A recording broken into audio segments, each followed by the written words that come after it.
And here we are live. You don't need a seance or a medium to get the show. Isn't that nice? Yes, I keep making the medium jokes. It took a while before I had actually admitted I was a medium. It's funny how things can be so obvious to everybody else and right in front of your face. And you still miss them somehow. Miss that fact. And by the way, wait a minute, I must be a medium. Wait a minute, I'm talking to dead guys. Doesn't that mean I'm a medium? Yeah. And they're answering. And they're giving good answers too. That's another factor. They're actually giving good answers. I mean, if they were giving crap answers, that would be different, right? Okay, so I'm trying to work my way through to Rumble. There are a few hitchups, with getting onto Rumble, starting to stream on Rumble. Just so you know, though, we're heading there because all the cool kids are heading there, right? I mean, I already watch a bunch of stuff there, and everybody's just saying, I've had it with not being able to say things, and so moving on, go somewhere where you can actually say something. And not have to worry about. And, that's the game you want to play. People are doing that. They're taking off. One by one, all of my favorite channels that were really talking about anything important. They're all moved on to other platforms. Well, me and my co-host here. Are you ready, cowboy? That's for all the adoring cowboy fans. He's meditating, I guess. He's deep in kitty meditation.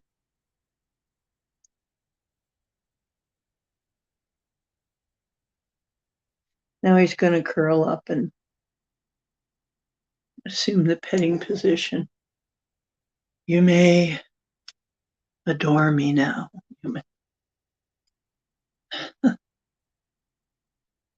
Yeah. So you see me, you probably won't see it, but you see me reaching over here to do something, probably to pet the cat. He's with me for pretty much every broadcast. That's Cowboy the Manx. He reviewed a cat toy and went viral.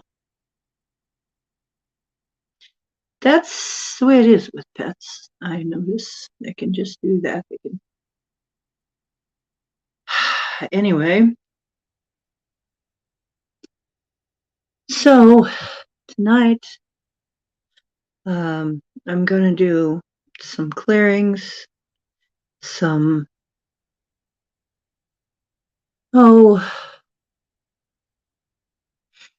going to be doing woo. Been requested that we do woo. So woo is what we're going to do. Okay.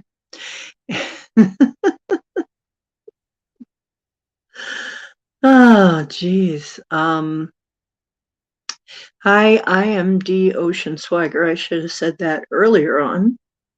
We actually didn't have any major technical issues this time.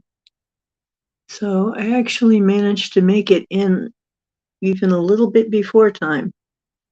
Wow, what a difference. Usually I'm fighting to get things to work. So I'm here on time. Janvi, hi, how are you doing? Hey, James Ortiz, how are you? So I'm D. Ocean Swagger, This is the Ocean's Deep Woo, and here we do the deepest of woo. We do basically magic. Might as well just call it that.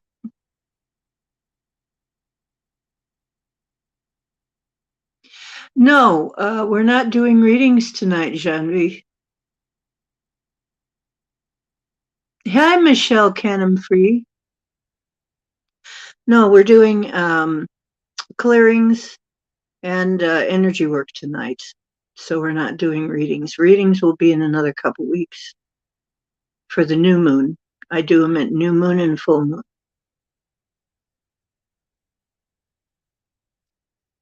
Oh, that's okay. No problem. Uh-oh, it's magic. Come on. Got to believe we are magic. Right? Yeah. See, the whole thing is people, it's our natural way of being. We are, I think, meant to be magical beings. I think energy working is natural for us. I don't believe it's just a few special people. I think it's supposed to be part of our what? Oh, okay. He was kind of getting thrown off by the wires that go in between everything here. So, yeah, I really believe this is how we're supposed to be. Hey, Brandy Robinson, how you doing? Jay Burke, hi, what's up? Yeah. So really, I don't think it's out of reach for hardly anybody to be able to do real magic, to be able to do what they call magic. You know, for lack of a better word, energy work, all that. That's our birthright because we were born in a human body, right? And we are divine. If you're here, you're worthy. And if you're born in a human body, you should be able to do what I'm doing and much more. And gee, there was somebody else who said that. Not that I'm trying to say that I am, not that I'm trying to draw comparisons, but there was a famous historical figure that said something like that. Oh, yes, all these miracles you'll be able to do too, and more. So why don't we believe that? I mean, I know not everybody believes in that historical figure, believes in Yahweh. Not everybody believes in Yeshua. Not everybody believes in, and Yahweh wasn't necessarily the good guy, by the way. Yeshua was the real name of Jesus, by the way, the one they're calling Jesus.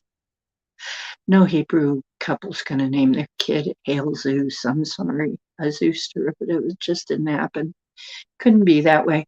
But Yeshua was actually the historical figure that did the miracles and stuff. So, and became an ascended master, and people don't understand what ascension is either.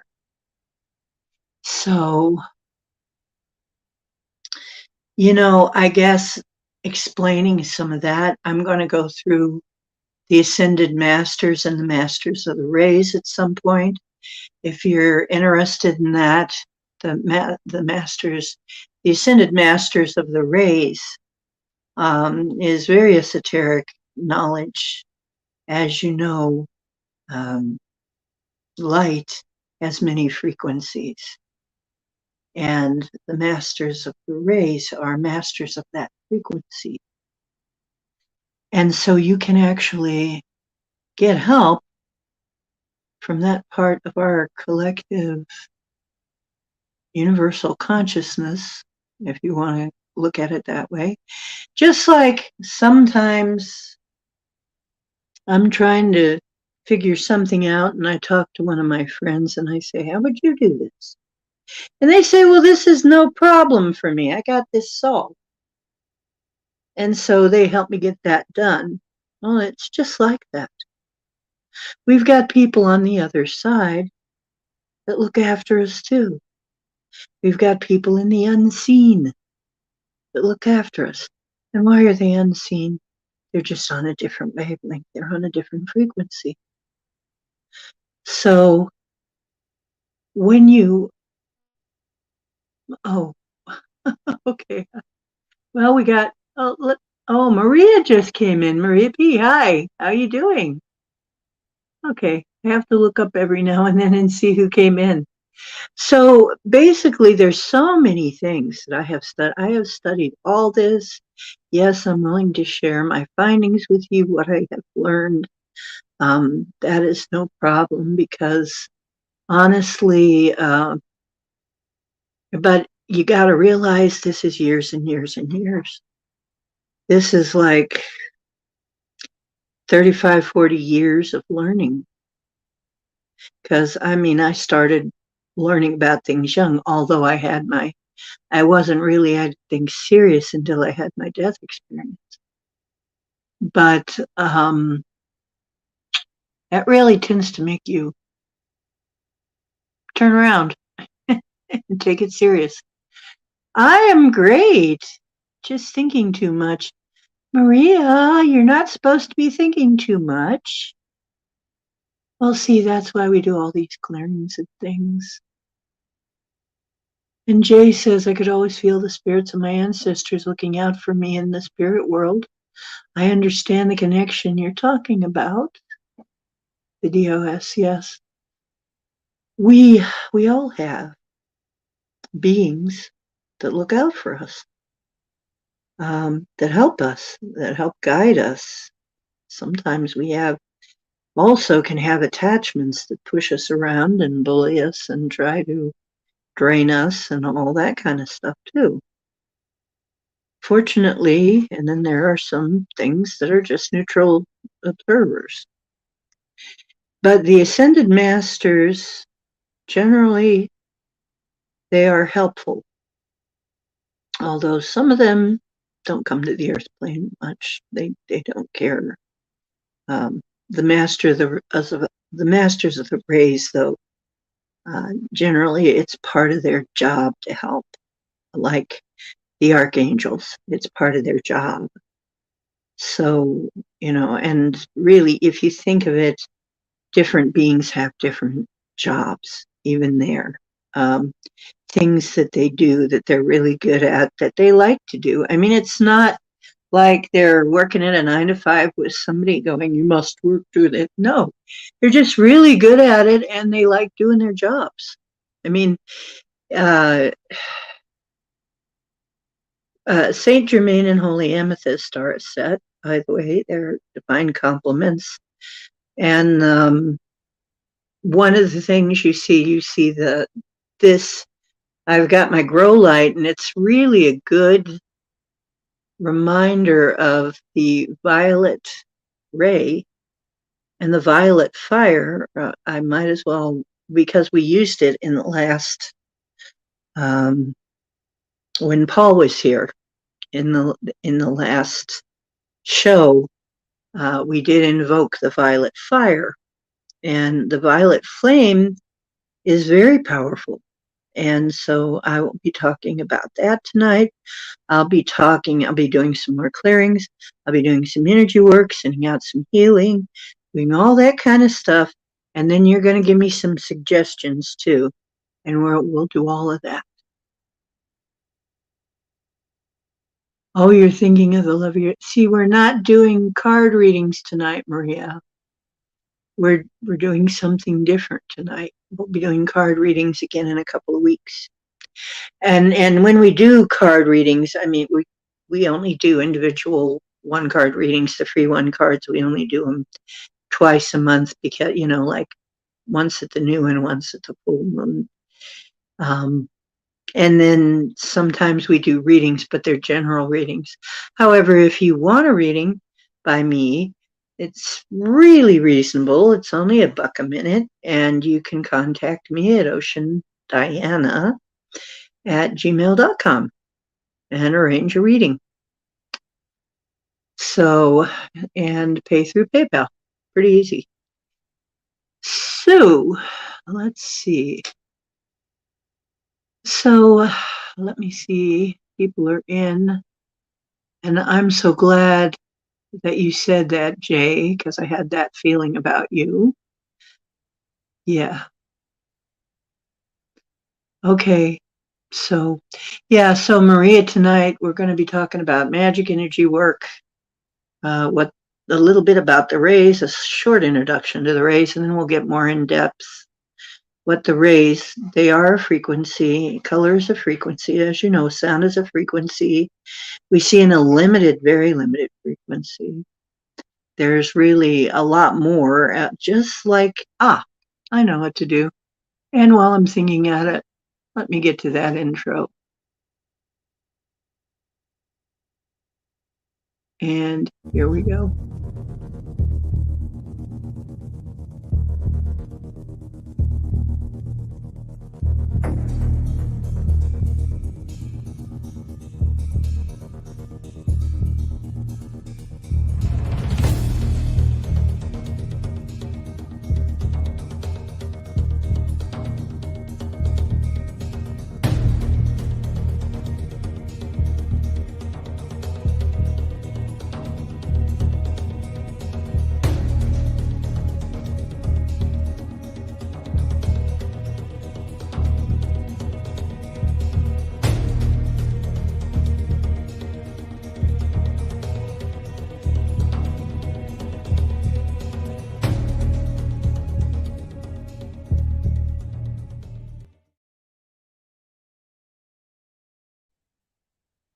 Oh, well, Maria, to answer your question, there are such things as love spells. I would advise you to be very careful if you ever decide to use them. I will tell you right now that people get themselves into more trouble with love spells. And almost the other one is revenge. Those two get people into so much trouble. So much trouble. And I will warn you also that if you do a love spell and it goes bad, the opposite effect happens. Quite a lot of the time, the person becomes, hates you, loathes you, and once the spell breaks, and I can tell you this from personal experience, because people have actually put love spells on me. I have, I used to be a performer, and you do get people trying to, I'm not trying to be indelicate or blow my own horn or whatever, but I did have stalkers. I did have people who wanted to be groupies. I had all kinds of things, fans, normal and not so normal, sane and not so sane, and for various things that I did in my life because I've been various kinds of performer. Um, and I know some of them, and it's funny because a love spell, I could tell, it would be like, why am I attracted to that person? This was before I had all of my protection in place. Why am I attracted? I couldn't figure out why I would be attracted. It's like, wait a minute. A lot of times it'd be a person that I couldn't figure out why I would be attracted to this person. And then when it would break, it would be like, oh my God, I can't stand that person. Oh my God, it was just so the opposite. It was to the point where I couldn't even hardly be civil. So, really, I don't advise them for a beginner. I don't advise them for a beginner. If you don't know anything about magic, if you want to surround yourself with love to draw love, that's one thing. But if you're trying to put a spell on somebody to make them love you, I wouldn't. I don't advise it. Okay. I mean, would you like that? Would you like somebody that you're really not into, that you're really not compatible with, to throw some kind of spell on you and influence you to think about them all the time? Because some of these people I just could not figure out why the heck are they on my mind. I have nothing in common. Um, like I said, that was before I managed to get myself clear of that kind of thing.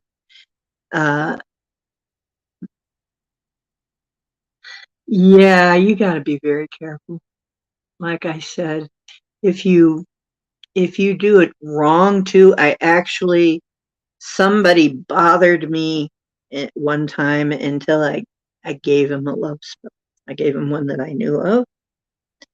I said, well, there is this one, but I would be very careful with it. And don't you know, they did it all wrong. They came back to me. They didn't follow the instructions at all. Did everything kind of backwards. And then the guy would not speak to them. Actually hated them. And I said, I warned you. I warned you.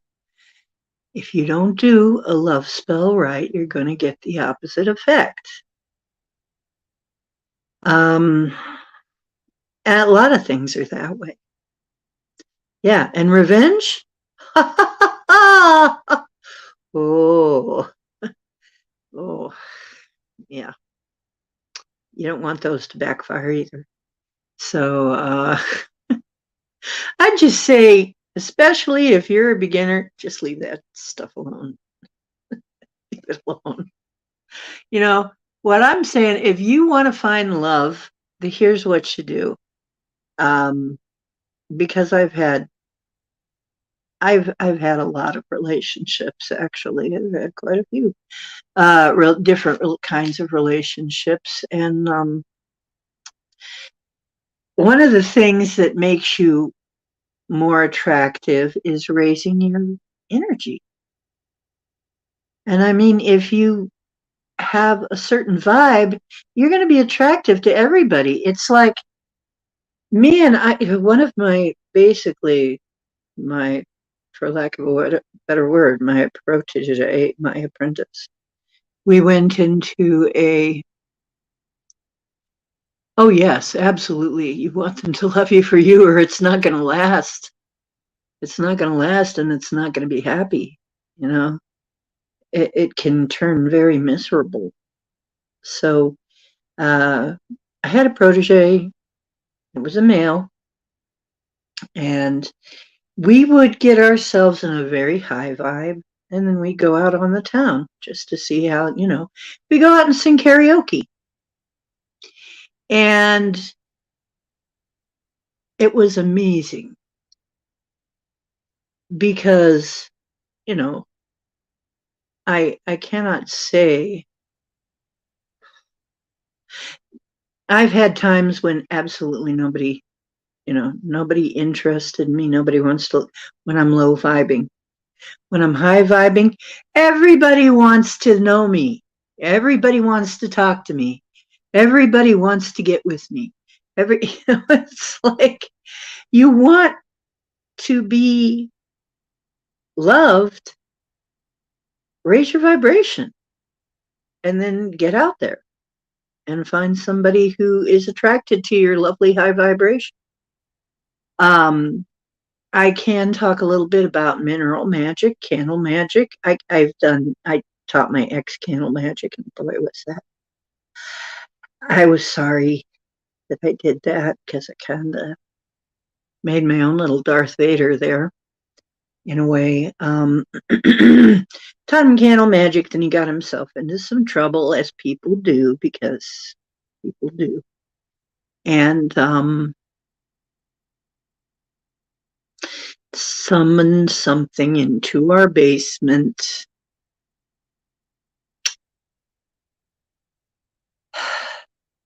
And then things were not the same after that. Scared the crap out of himself, too, in the meantime. And screwed up things. Let me tell you, things were pretty screwed up. Like I said, I wasn't as good at it as I am now. Now, they'd run. They run from me. It's like, oh shit, it's her. Beat it. The last one that came at me, no, it was like I pulled out my energy sword and shoved it right down its throat.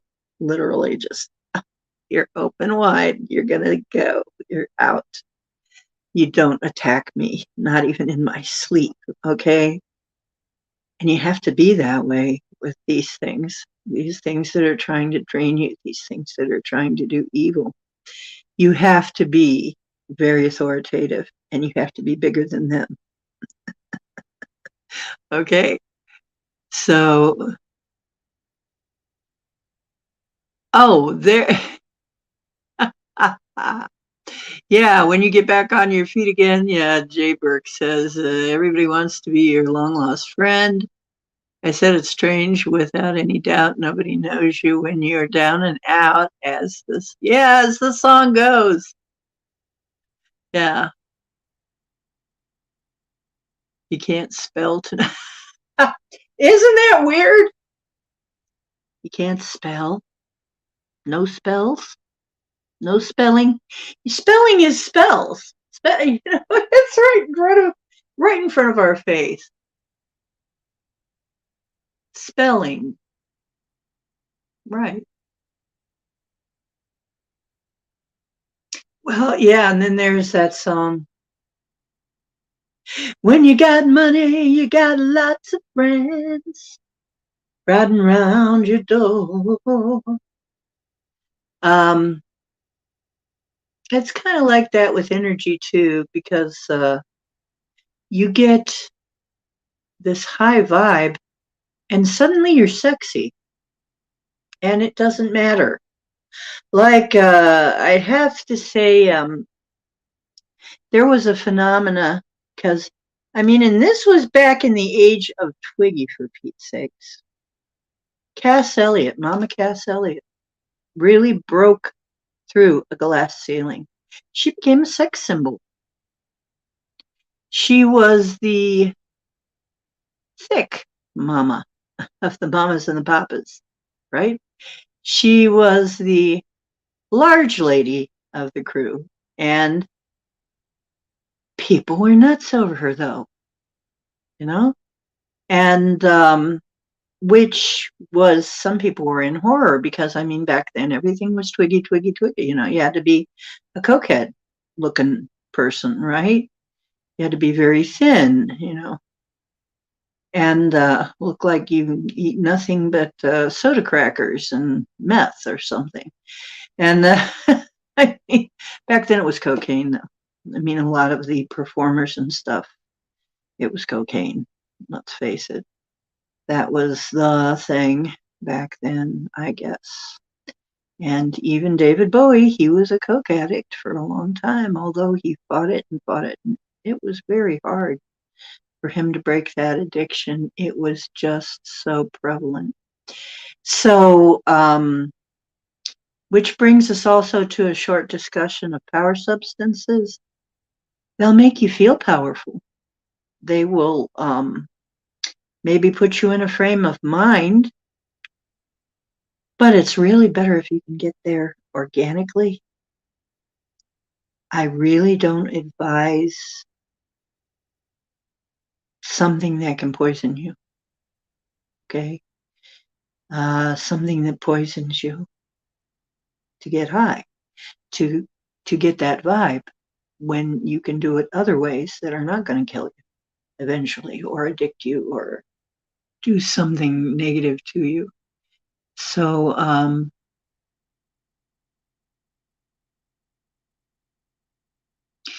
yeah, I heard Frank Zappa.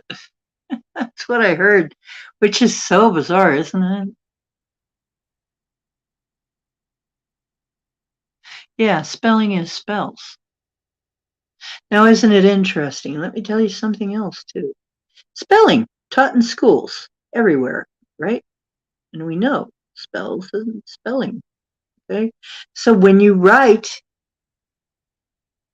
just like when you talk, when you speak, I told you, vibration. Yeah. Spelling. And there's so many things like that. So many things like that. That are right out in front of your face. Okay, so another thing that was taught very commonly in the early days, right here in America, in schools, was Reiki. Absolutely. My dad knew how to do that. That's not a new thing, not even new to the States. They tried to act like, oh, it's this Asian thing that they're bringing. It's like, well, maybe, but Reiki was actually taught along with a lot of other different kinds of medicine until the allopaths, that is the pharma people, called allopaths. They boiled it down to allopathy, and that's why we got big pharma now and not the other stuff. And they were trying to muscle out everything else, the competition. That's the way it's been for a long, long time. And people who did try to take back their power, what happened? Look what happened to them. A lot of bad things happened to people who tried to take their own power back. Let's just put it that way. You had to be very careful. And that's really, now, here's another thing, a cult. The whole idea of a cult, it must mean evil. It doesn't mean evil, it means hidden. Hidden. Why is it hidden? Why would you have to hide if you were something good? Well, you would have to hide because everybody thinks you're bad. Because there are people who are going to burn you as a witch or whatever, even if all you're doing is giving someone a healing herbal remedy.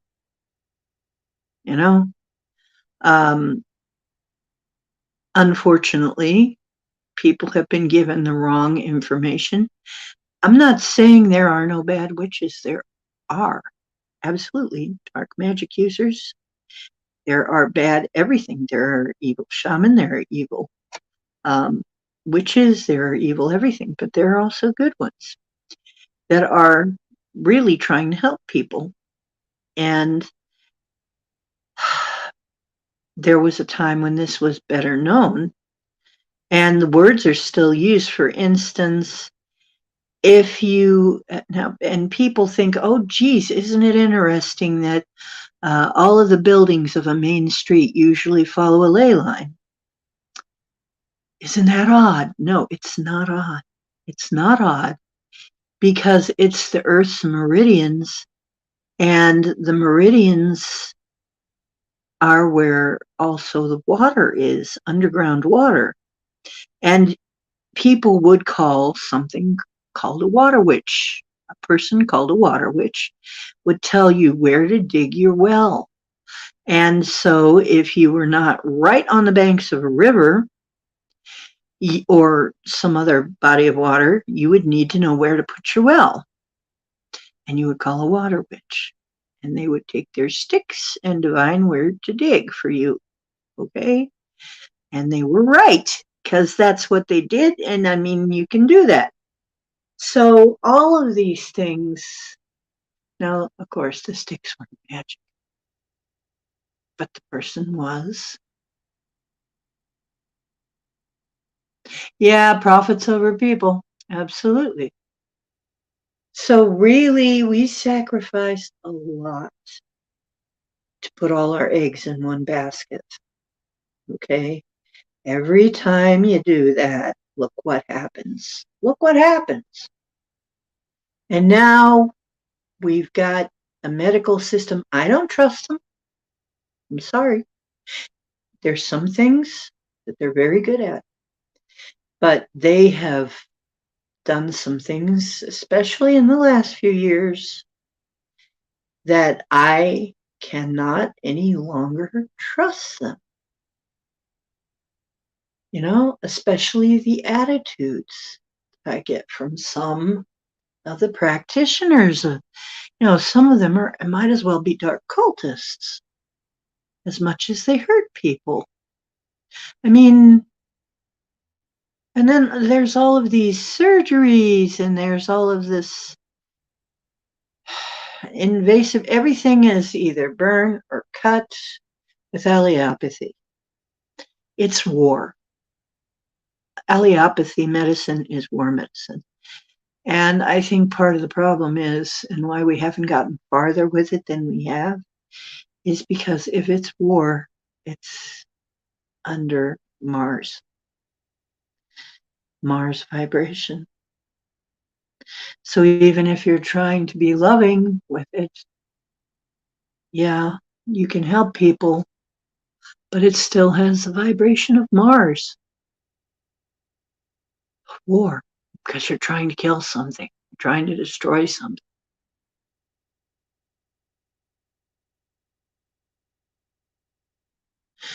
So occult simply means hidden. It doesn't mean the evil necessarily. It can, but it doesn't generally mean that. It's like, when they find occult blood in something, it just means it's hidden. So, in a sample, it's hidden. That's all. So why did they hide it? Why do you think they hid it? A couple of reasons. You couldn't be magical in and we still have this problem even today in some circles. There are times when it's been very dangerous to be magical, to know anything, to be too smart. It's dangerous. And the other reason is exactly what happened to my ex. Not everybody is ready to handle the responsibility of it. Not everybody's quite up to the task. People come to this at different times, at different speeds. Okay. So when he did this, and really I look to that as when a lot of stuff began. He realized, I think at that point, that I mean, he came running up from the basement where he had his altar set up and looked white as a sheet and said, just looked at me like, he didn't actually even say anything. And I'm like, what happened? Something happened, right?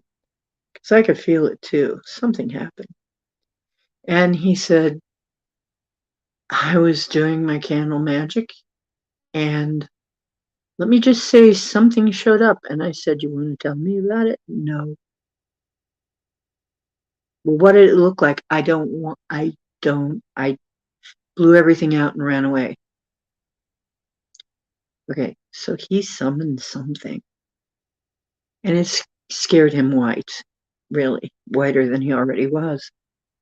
And okay, it's an inside joke. But anyway, and I'm there, oh great, now we've got something's attention. And he wouldn't tell me about it. He wouldn't go into it, which is weird because he told me everything like that. When he stopped telling me about it, a lot of weird things happened. I'm not sure what all was going on there, but I think an offer was made of some sort, which led to events which eventually led to me having to be separate from him. But And because I think that might have been the start of that, maybe.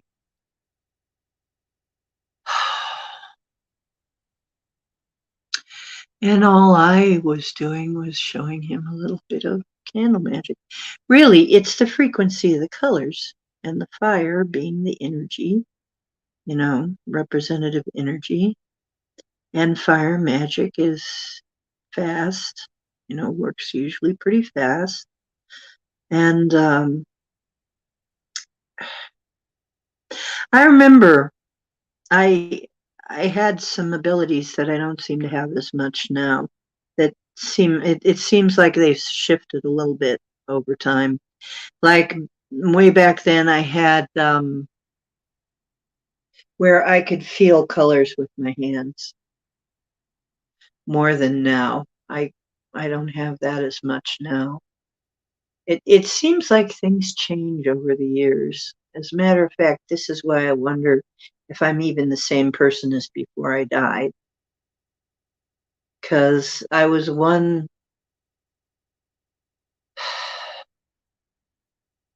there was, yeah, one reality before I died and then another one after, I think. And I may not be the same version of me. There's such a thing called a walk-in, and I also want to say we've that phrase has been babbled. Ruth Montgomery came up with that, okay, way back last century. I believe it was in the 80s. And it it meant a soul contract and a very specific kind of thing. Is that in order not to have to go through the whole birth and growing up process, occasionally, and it wasn't common. It wasn't supposed to be very common, although for a while I think it became more common. But if there was a need and somebody was done with the body, with the AVI, this just goes to show you this is an AVI, you know. Sometimes deals were struck, soul deals. It's like, okay, it's time for me to go. What I did, I've done what I was going to do. I'm leaving. And another being who has a job to do, come in and do, makes a deal for the body to get hold of the body and use the body because you need an interface. To be here and do certain things, you need an interface. So that was a walk-in, but see, that person A that was first in that body, that was born into that body, in that case, that person walks out, leaves, would have died, usually has a death experience where they actually die. And the other spirit walks in. That's why it's called a walk-in. And although it started out being rather rare, I think it got a little bit more popular because there was so much going on, maybe.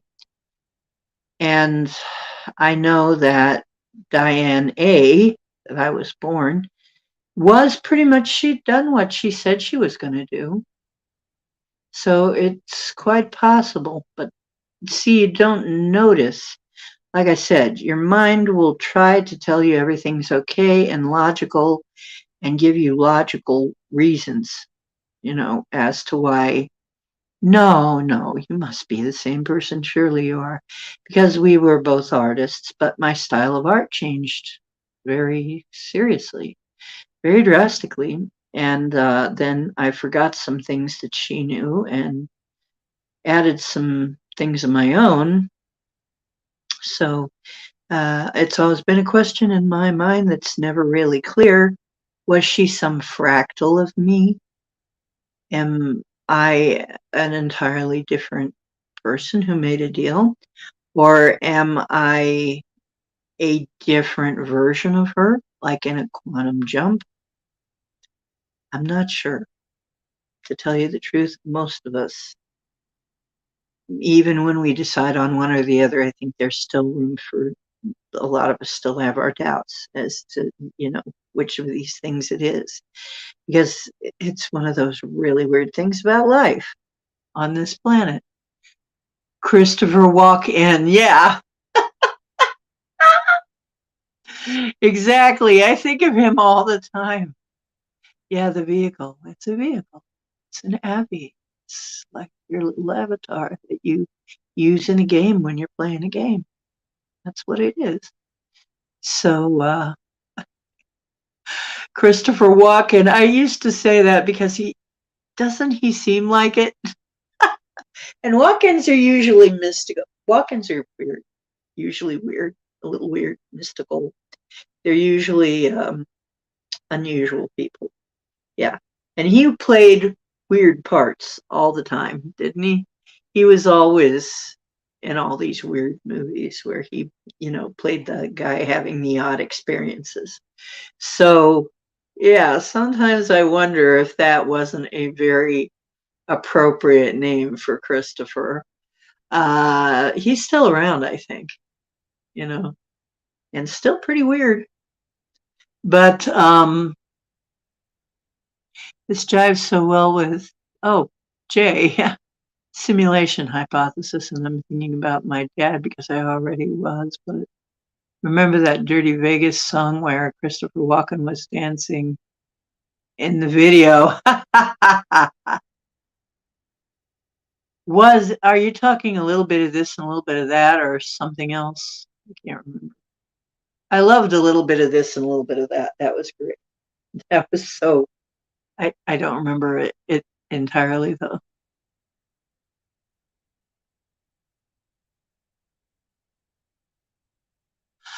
Oh, oh, okay. So, oh, well, good. You love to make people laugh. So do I. Maybe that's why we get along. So basically, all of this, like I said, there's so much of this woo, and I'm just skimming the surface of all these things. We can go deeper into any of this. I'm prepared to go deeper into any of this. I know something about most of it. Most of it I've experienced. I mean, did I ever go to Hogwarts? No, but no, you don't have to though. Um, let's see. How would I put this? You don't exactly go to Hogwarts, but you do end up training on the other levels. And another, um, a lot of times you do it in your sleep. You end up being trained in your sleep. You end up being educated in your sleep. And then there's the earth. Well, we said this is the earth school. This place is a school. It isn't kindergarten either, although some people act like that. It isn't really kindergarten. There are a lot of masters here. And I believe I did tell this story in one of my programs, but a lot of us are not here. There are a lot of people that are not here necessarily just for their own sake. Because actually, you can come in here and get yourself all tangled up in materiality again if you're not careful. It's kind of a rough place. Um, hmm. Oh, yeah. No, it's not a problem. No, people interrupt each other. That happens. Yeah, and that's okay. And I'm actually one of those people who looks at my chat. I pay attention to my chat. So basically,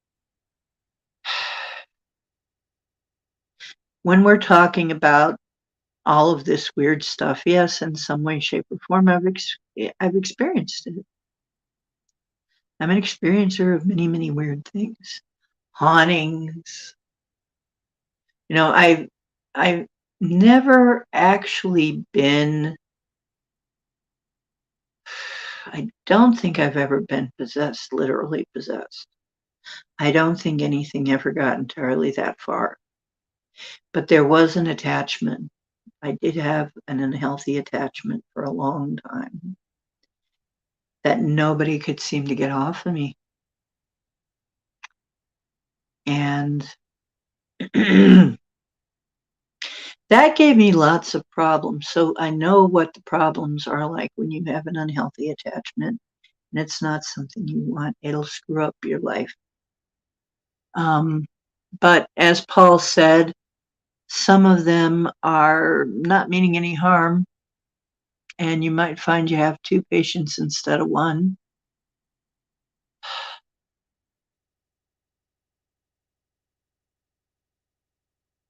Oh, but yeah, we probably would, Jay. Maybe we'll even have you on sometime talking about the strange things you've experienced if you'd like.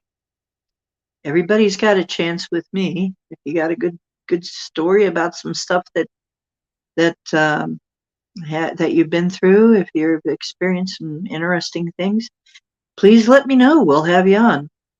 I like that. I like to hear other people's stories too. So yeah, now let me see. What was I talking about? I have totally derailed my own train. I shouldn't be thinking about train derailments at this point. We've got a lot of them. Something's up. Something's up with that. That is, I mean, my intuition has been beep, beep, beep, beep, beep, beep, beep, beep, beep, beep, beep, beep, beep, beep. Something's wrong. Something's wrong. You know, spider sense has been tingling for some time on all this, for years now. Something's really, really wrong with all of the um, accidents, train derailments, and toxic spills and weird. It's just that the one in East Palestine has got the forefront right now and is pretty bad. So, infrastructure activists. Hi, Love V. You're talking about, oh, unhealthy attachments. Well, thank you. Yes. I had an unhealthy attachment, and I have seen I've seen people that I know they have.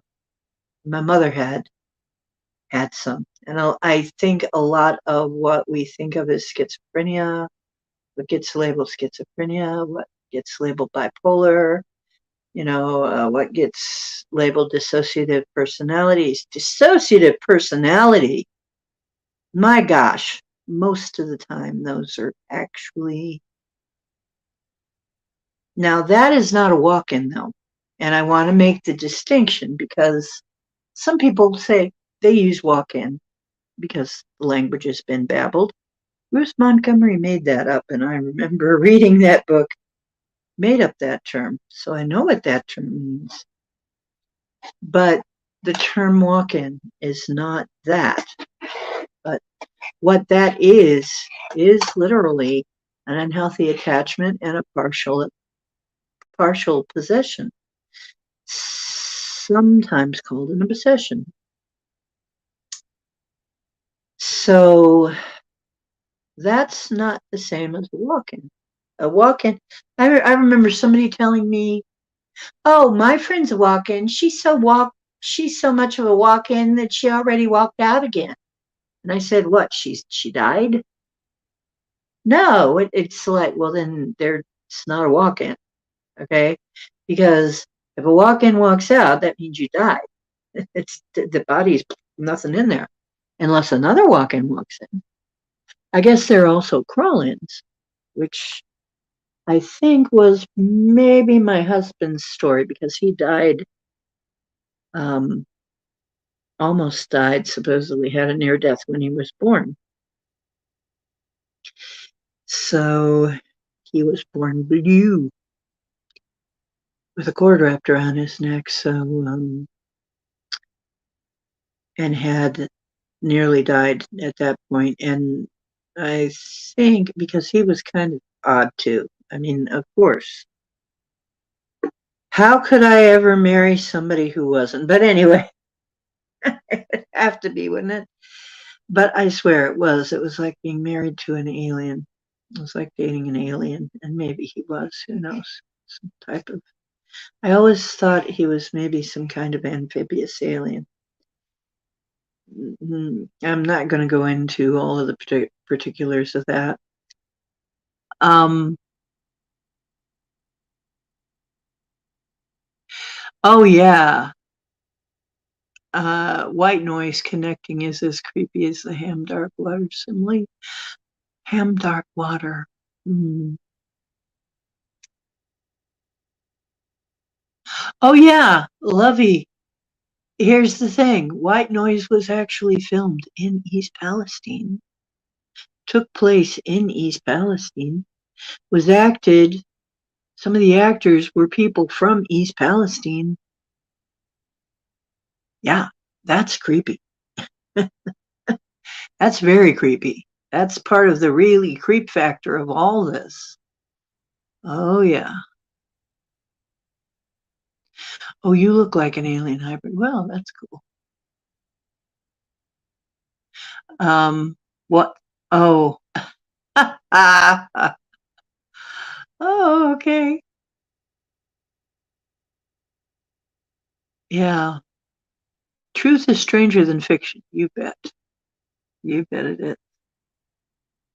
Truth is stranger than fiction. And really, I need, and people keep telling me I need to write a book. Really do. I could have probably had 5 or 6 or 7 or 8 of them or 9 of them written by now if I really uh, applied myself. Maybe I should actually do that, but I end up getting carried away into so many different things. Um, when I even start a project like that. But I may actually be stable enough right now where in this place where I am that I might be able to do something like that. So maybe I will. Actually, it'll be a nice trick to get myself to have enough focus to get myself on Rumble because there's stuff coming up that I've got to figure out how I'm supposed to do that. Uh, you know, if things aren't working, if the tech isn't working. Um, Yeah, ADHD. Oh, look, a kitty. Look, a kitty. There he is, a kitty. That's our ADHD joke, right? Oh, look, a kitty. So, lifetime ADHD. Yeah, I find I have it more as I go along for some reason. As I go along, I'm more ADD. So, Elisa Lamb. Oh yeah, found dead in the water tower at the Cecil, right? And they made a movie loosely based. People were drinking her for a while. Oh, she was up in that water tower decomposing in the water. Uh, Dark Tower, yeah. Oh, yeah.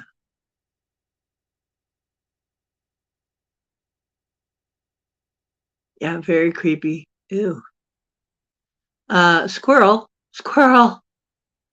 Yeah, you know what? And the funny thing is, squirrel is our totem animal of Kent. It is our mascot, the black squirrel. And it's very, very ironic because squirrels collect nuts, right? Oh, we have plenty of them here. We have many more schizophrenics than anywhere really has a reasonable reason to have mini schizophrenics. And I really think it's because there's a lot going on here. So I think a lot of them are attachments, actually.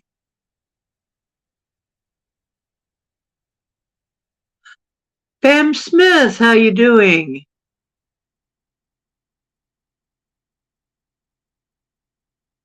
Oh, Lamb is actually meant for something. And then there's Lamb, the entity that Aleister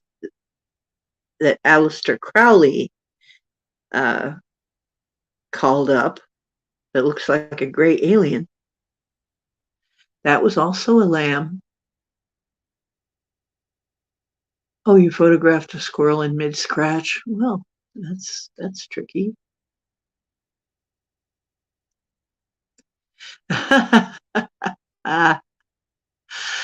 actually, here in Kent, where I live, I have never seen so many schizophrenics per square mile in my life.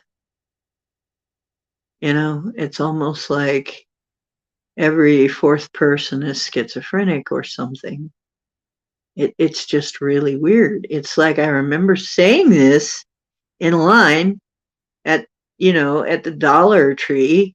I'm in line at the Dollar Tree and I'm talking to somebody and I'm saying, I don't know what it is about Kent, but it seems like we have more schizophrenics in Kent than any place I've ever seen.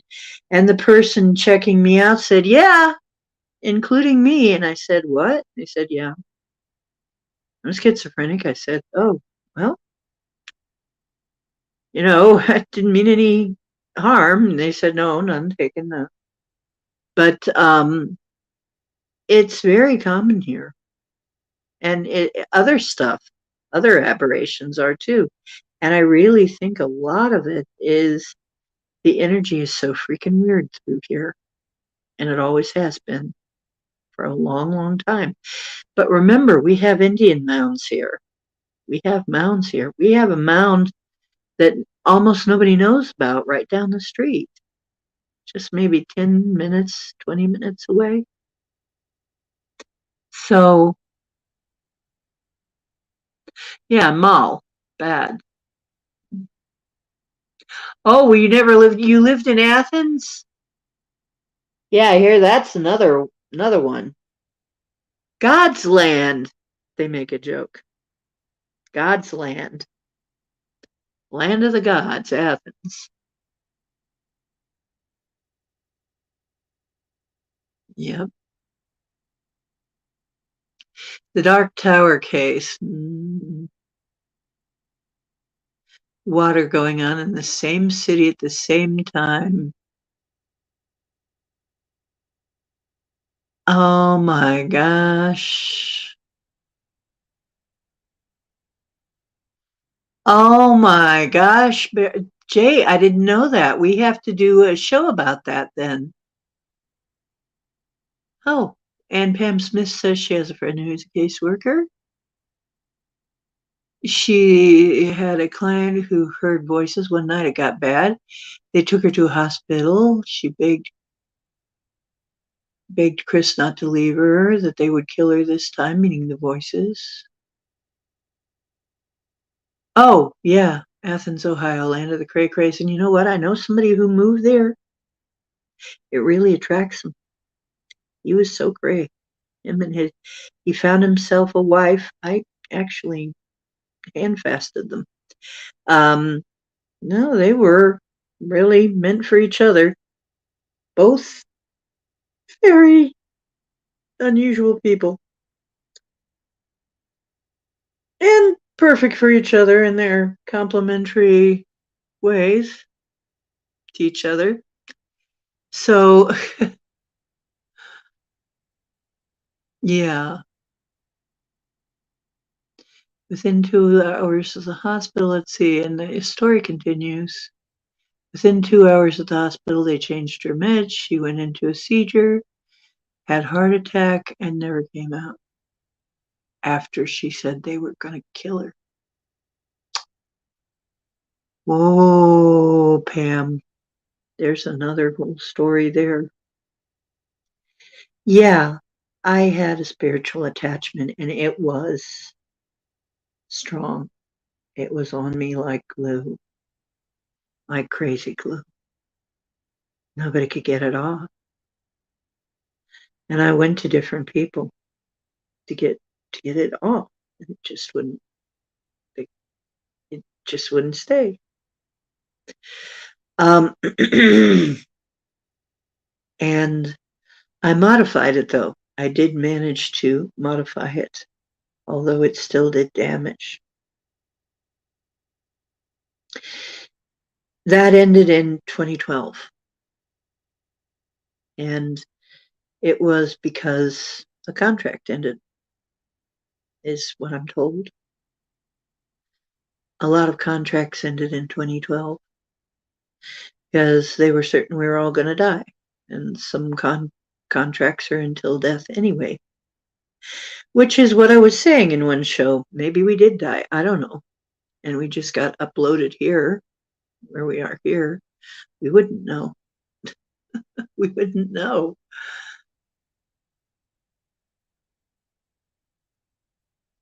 Oh, and then 2 years later, the husband also took his life. Wow. Oh my goodness.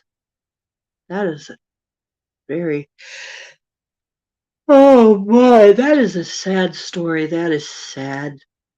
I'm not yawning because it's boring. I always yawn during the shows, and I don't know why. I can be wide awake and still I feel like I guess my system feels like it needs air, extra air. Yeah. Oh, the case manager's husband. So the person who was working on it, working with the person. Wow. Wow. Yeah. Well, there's a lot of weird stuff that goes on here. A lot of people have checked out that way. Um, it's an angsty town.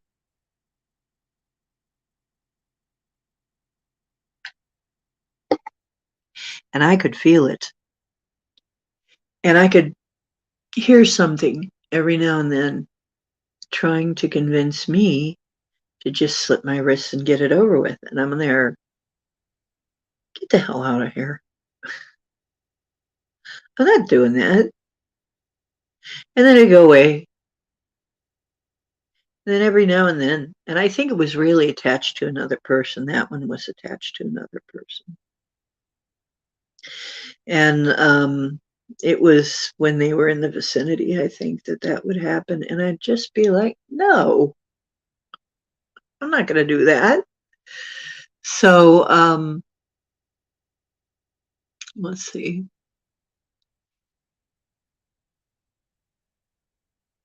Oh, and you can't tell her anything. Yeah, I know. There are people you just can't tell them anything. Um, they've probably got an attachment issue, and if they do have, if they've got spirit attachments, that will screw you up, and it will drain you, and it will mess up with your life. And some of them are actually not bad, but they're still going to drain you and mess you up. So you still have to deal with them, even if they're not evil. They'll still mess you up. And Paul was talking about that in the last show. He was talking about a lady who was attached to somebody who was just didn't know she was dead and didn't understand what was going on. And once she, well, once it was all explained to her, she was perfectly reasonable, just didn't know she was dead. And they're wondering, why doesn't anybody pay any attention to me? And they're attracted to your light.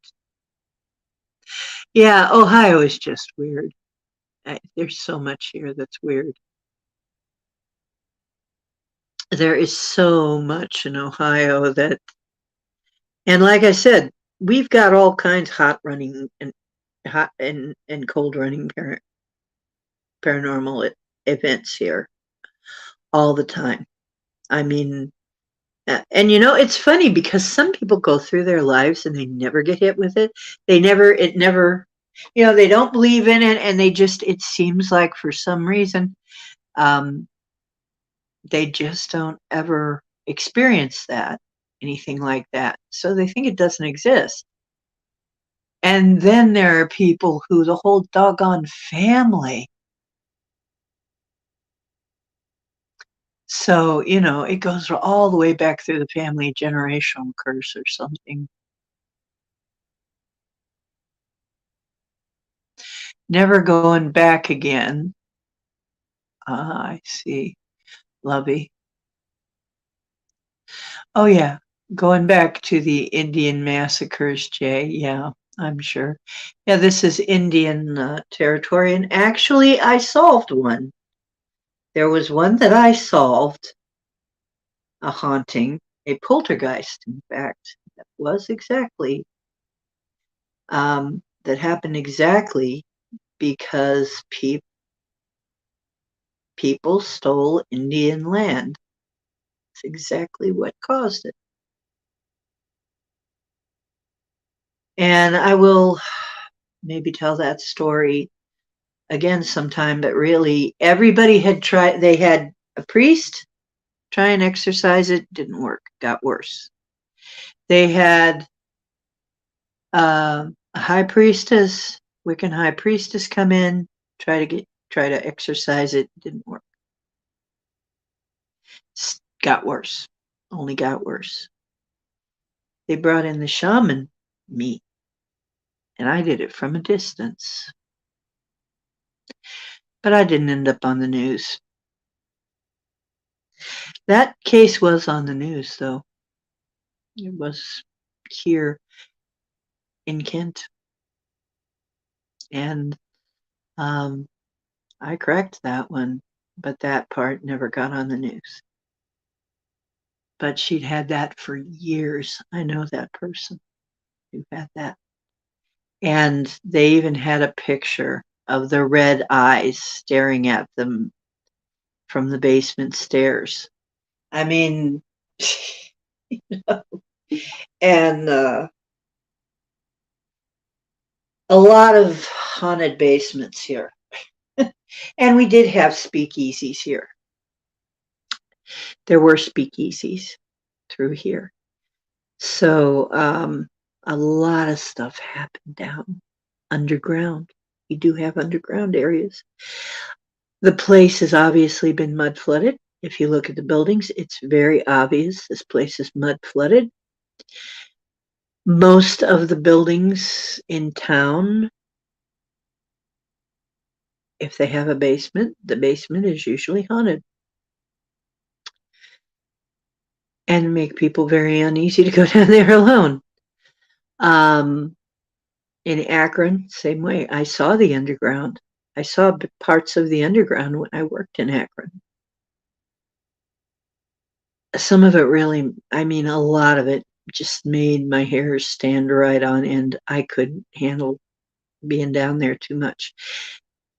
I knew we weren't alone down there. Something was watching, always. So, all these underground places, I don't think we built them all. I think much like the people who do the mud flood stuff, I believe that a lot of it was already here and a lot of stuff happened. Plus, I can tell you right now, the people in the mounds are giants. People buried in mounds are giants. Oh, you can sing Stevie and Christina karaoke. Well, I'm a karaoke queen. Hey, Mary Wins, how you doing? I'm karaoke royalty. If I don't know the DJ, if I know some DJs, and then I'm royalty when I come in, absolutely. But if they don't know me, all I have to do is sing one song, and I will be royalty. I'm good. But yeah, I one of my best is Janis Joplin. So interestingly enough, and she was probably my first celebrity spirit guide. Just happen to have a picture of her right here on this magazine.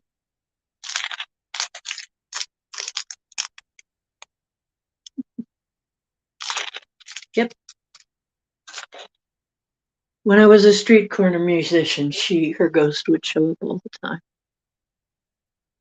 And listen, she liked it.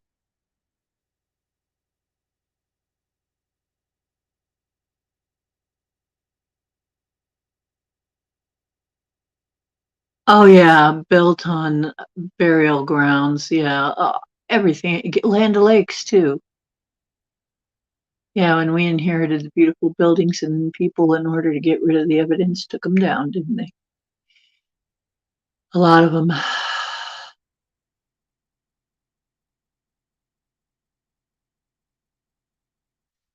That's true.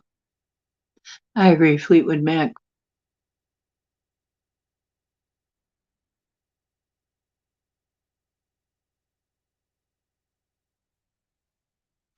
Yeah, and I write songs.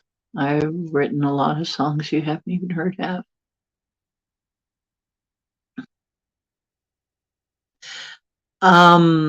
It was Marietta is where you're from. Built on top of mounts. Yeah, right here. We, I think there are more we aren't even being told about. And a lot of times when they dig them up, they won't tell because if you tell somebody, then you know you lose the land. So and then you know bad things can happen. But yeah, Land O'Lakes factory down here is haunted. I know somebody who works there. Haunted as anything. So Land O'Lakes, the ones that had the Indian maiden and took it off because people wah about cultural appropriation or some shit like it was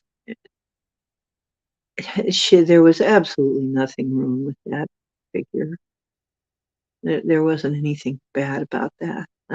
Just I'm Native American on my mother's side, and that was ridiculous.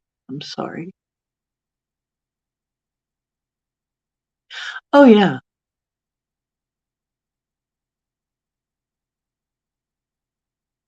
oh yeah. Um, Now somebody was saying literally this town, Kent, is built on the bones of our ancestors, our dead ancestors. And I never got more out of them than that. That's all they'd say is that literally Kent's buried on, I mean, Kent's built on, it wouldn't surprise me either, considering, like I said, the place is also mud flooded and it's so obvious. If you ever come here, you'll see it. The buildings are obviously mud flooded. Obvious. Yeah, cancel culture. Exactly. So they destroy cultural icons. Because why not? I don't know what you're butthurt about. A lot of Native Americans don't really care about that kind of thing. You got other things to think about.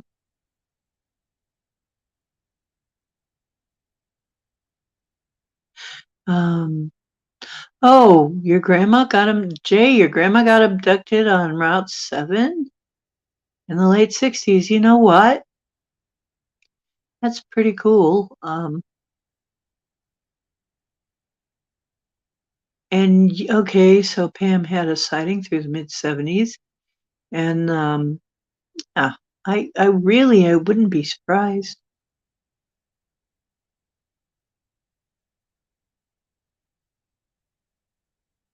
Oh, your dad had 26 historical markers erected commemorating the other. See, I think my on my mother's side, they were involved in the Underground Railroad because great grandma Whitehorse was very religious, and also um, some of the other stories that my mom told that I don't want to go into, but yeah, it looks like they were probably involved in the Underground Railroad because religious people were normally involved in that.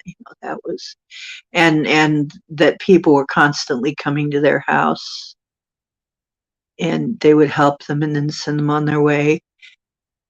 That's an Underground Railroad, but you would never breathe a word to the kids that that was the Underground Railroad.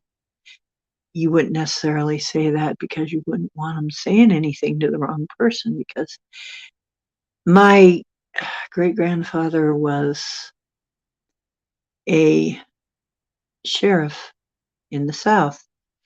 They came up from the South, from Tennessee, to here. They didn't hold with slavery.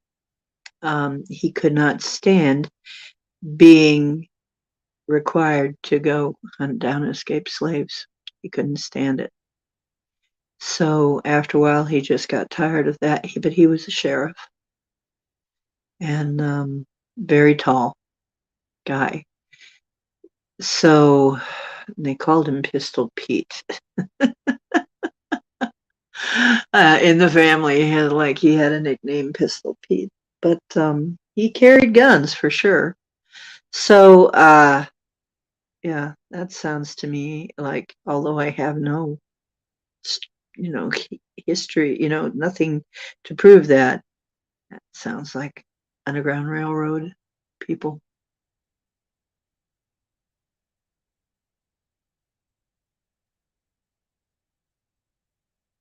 Yeah, underground. Oh, well, and you know what? And we have mines. We have mines around here too.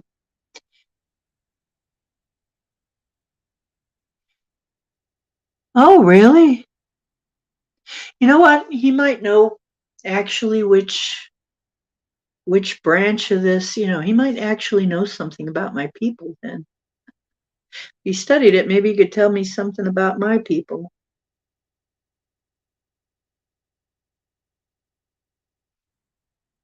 Mooney Mansion? You know what? I know some Moonies. Oh, another karaoke queen named Mooney by marriage.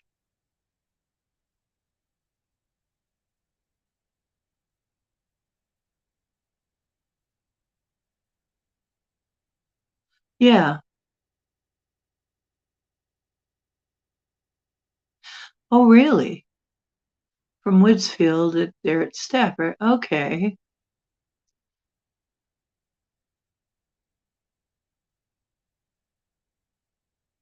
The Moonies. Oh, okay. That's different. Yeah, the Moonies. The Sun Moon Moonies, huh? No, this is a surname Mooney. And they live around here. On my mom's side, the English name was Ridenauer, and we did find a record of the Ridenauer being Native American. Yeah, so in the records, and that's as far. That was somebody who checks into things like that. Said, "Oh yeah, there are Ridenauers, and listed." So that's very possible that it's that branch. So,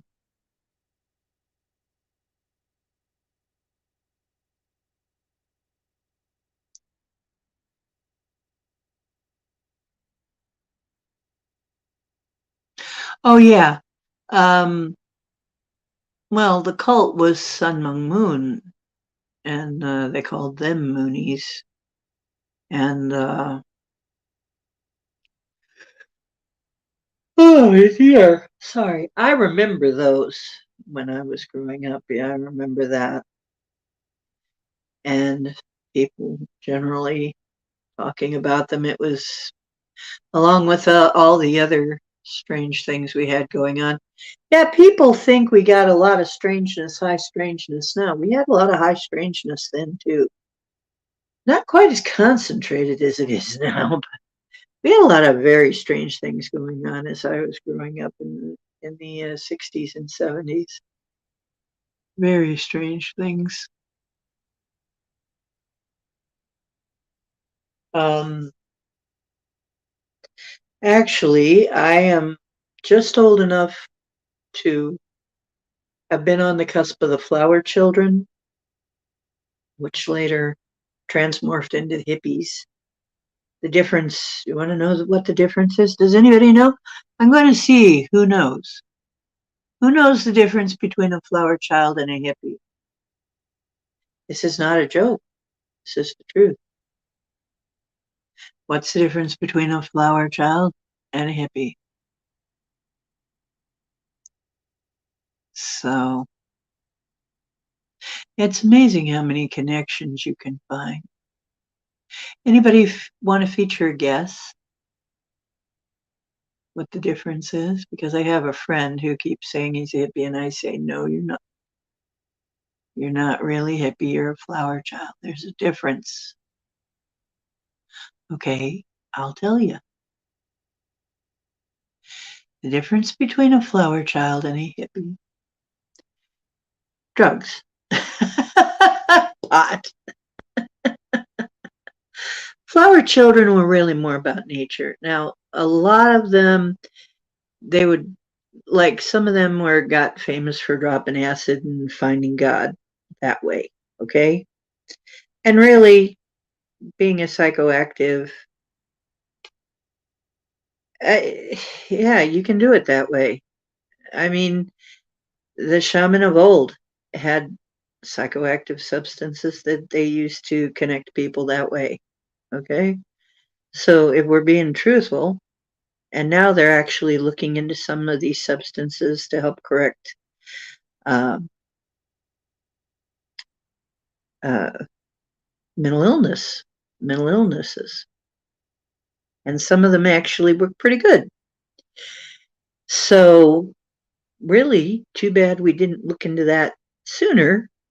But um, yeah, however, they weren't as into the business of drugs as the hippies became.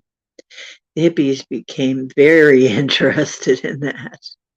I mean, a whole culture emerged from there. Um, both families lost their mother shortly after moving.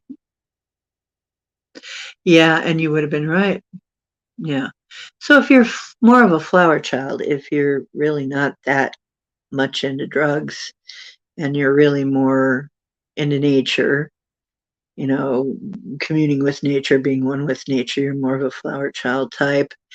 You're more of a hippie if the emphasis is more on substances. And yet there's so many similarities. I mean, there's a lot of similarity because one really grew out of the other. You know, hippies decided that they were going to um, experiment with everything. You know, they were going to be explorers, sort of explore the whole thing. That's what happened with that, and they also found out it could be profitable. So, as well as that, but a lot of the old timey shaman, I mean, and you hear about it: ayahuasca, mescaline, psilocybin, even Santa Claus was a mushroom shaman. Okay, I looked into this. Santa Claus was really patterned after the mushroom shamans. So that, yeah, once you get on a different vibe, and then you realize there's more than just physical life. See? Now you can do that completely naturally. I mean, you can do that without the substances. It's quite a bit faster. You can also go a little bit too far with the substances and end up uh, not being able to live quite a normal life, or not quite really being able to interface properly with this version of reality. So with physical normal reality, normal. What do you call normal? Um,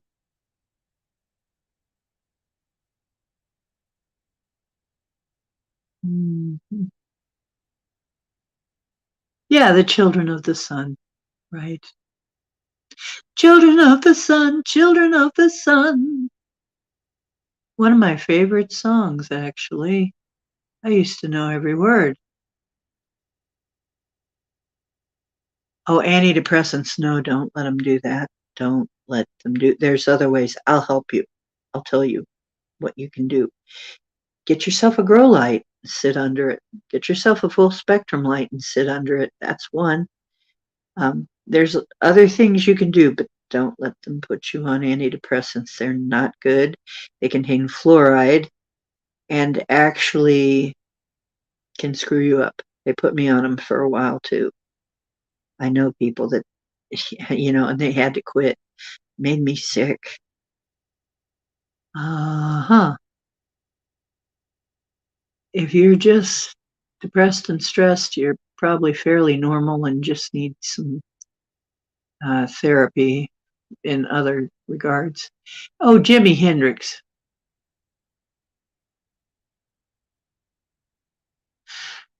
Ah, ah, ah. Manic depression. Manic depression. He would have been hard to live with. Yeah. He was a Vietnam veteran.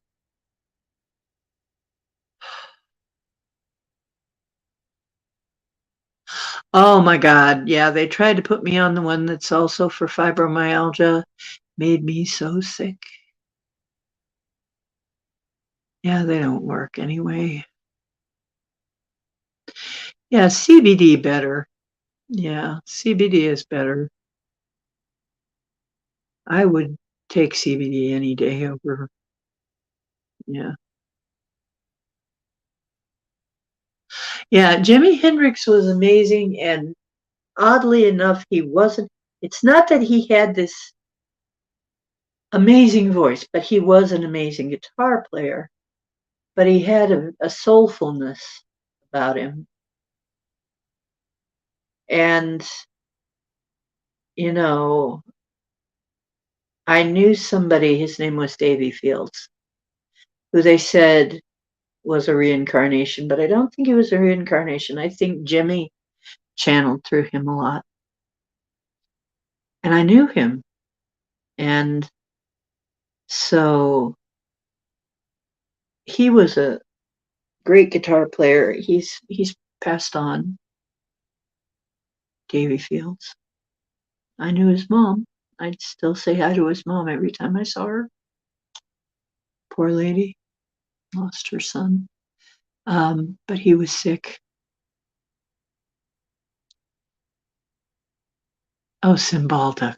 God, no. That stuff made me so sick. You know what? Try just going off of sugar or something first. Try going off of sugar and flour.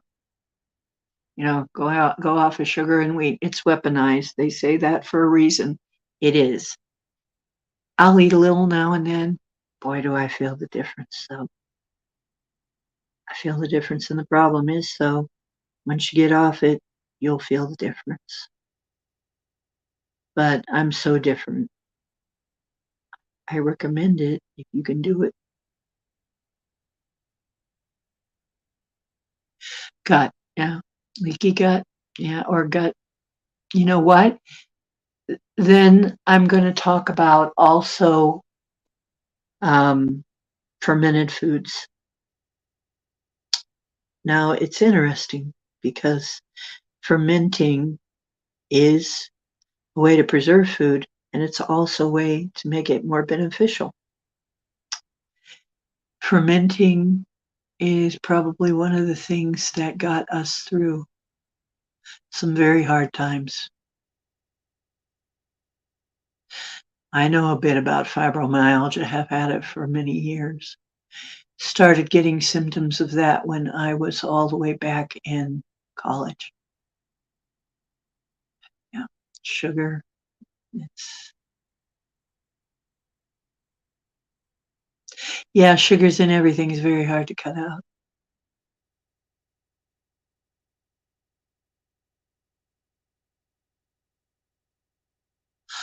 Yeah, well, if you drink pop, if you drink soda,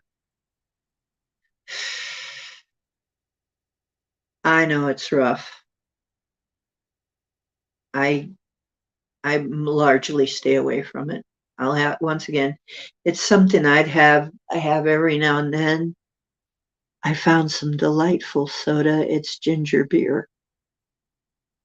I will have it a little bit every now and then, or maybe in a mixed drink once in a while when I have a mixed drink, but I don't drink it, or occasionally I have to have a Bahama Blast. If I go to Taco Bell, which I hardly ever do, I have to have a Bahama Blast. But I haven't been to Taco Bell in a freaking long time. I don't even remember when the last time was. Yeah, kraut. You know what? I made my own kraut. Let me tell you, it's easy and oh my God, my homemade kraut is good. It's excellent. My Polish friend tried it and she says this is as good as from her home as they made it back home. So, and it's really easy. I got a really easy way to make it. I have it on, I think I put it on the Frugal Bitch channel. Um, let's see. What are you addicted to, sweetie? Um, yeah, there's kombucha, kimchi, kraut. Isn't it funny how they're all K? Now they're saying stevia is bad.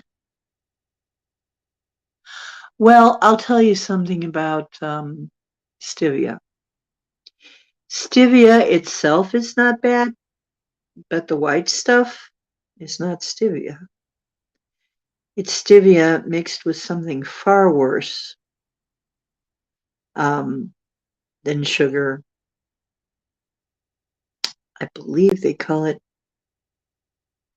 I'm trying to remember what they call it, erythritol or something. And so if it's white, it's bad. Don't use it. Real stevia is green powder, and it's extremely sweet. And you have to be careful with it. If you put too much in something, you won't be able to stand it because it's just too dang sweet. So stevia is actually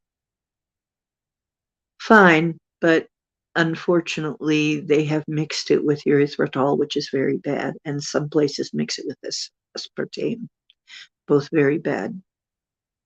So that's why they're now saying Truvia is bad. It's not good. They they did a bait and switch there on us. So raw organic sugar. I use that.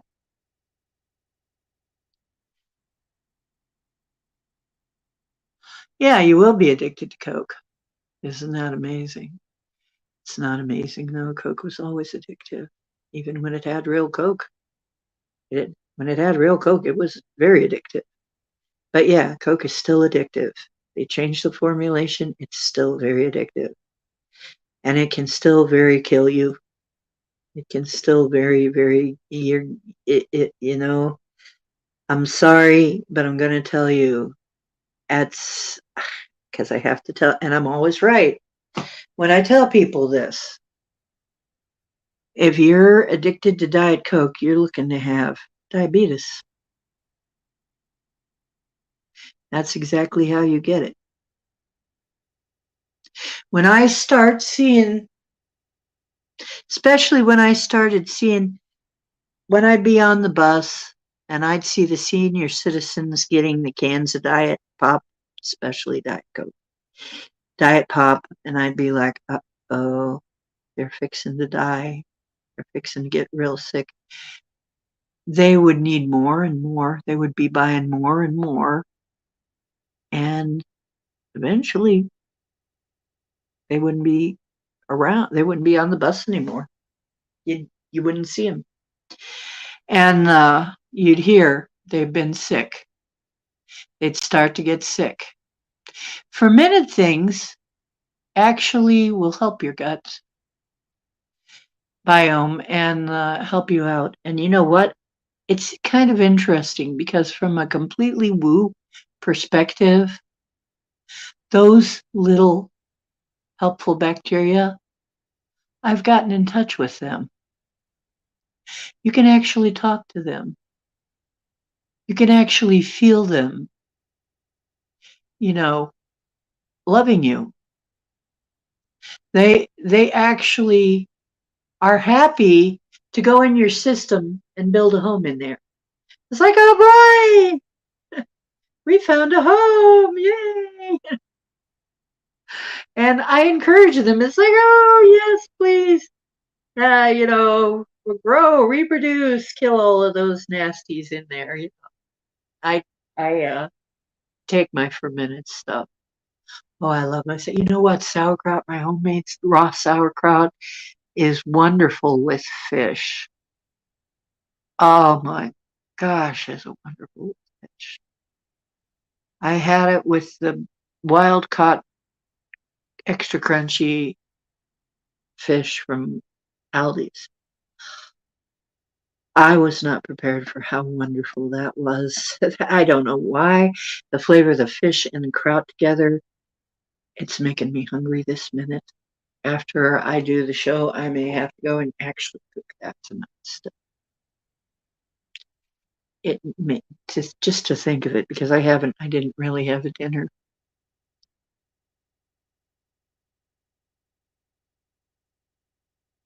Yeah. Oh, yeah. Eating 5 apples a day is too much sugar.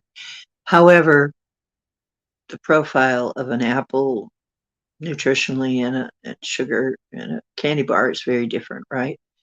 So, so it runs in your family, honey. You got to get off the Coke. I'm sorry, it's going to be bad. You're going to have diarrhea for a while. You're going to have to get off the Coke.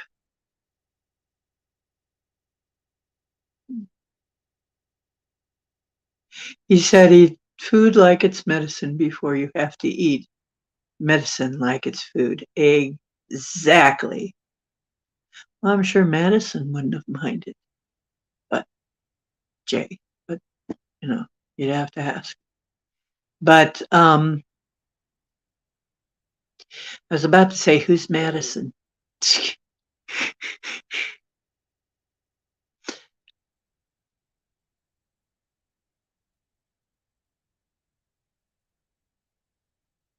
You know what? He's mad at everybody. I'm sorry. He just blocks people and just one day he's going to walk into SOAR, into the chat, and there ain't going to be hardly anybody there but him.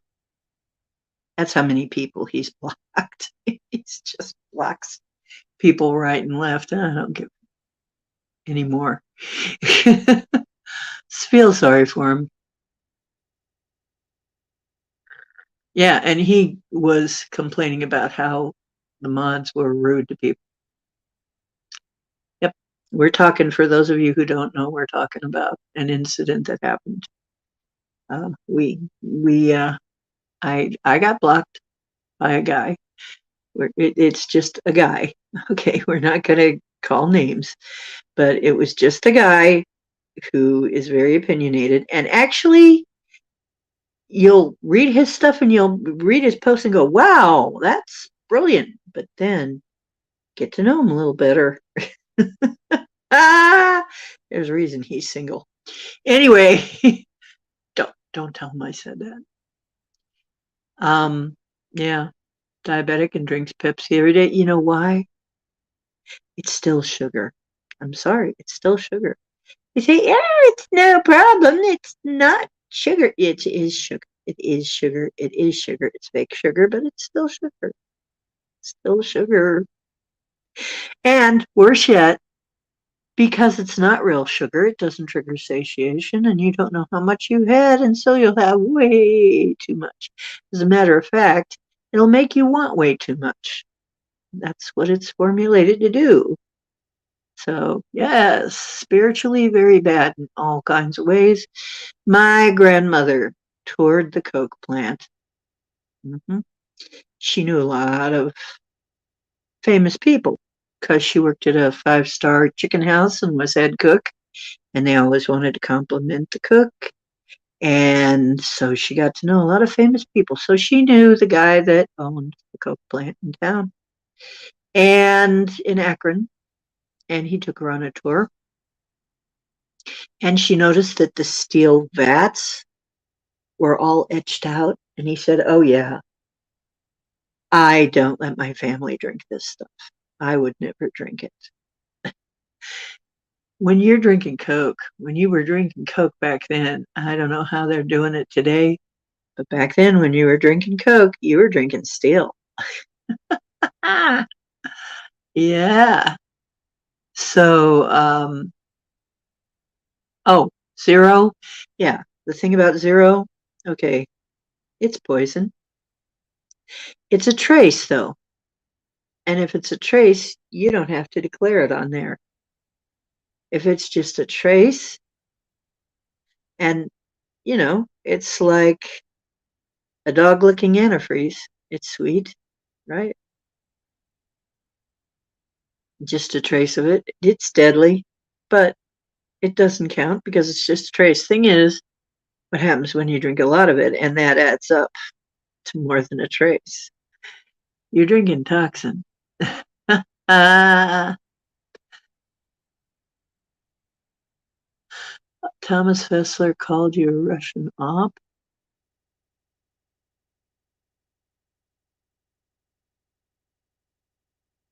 Oh, Joe Monk arrested you? Really? I don't know Thomas very well.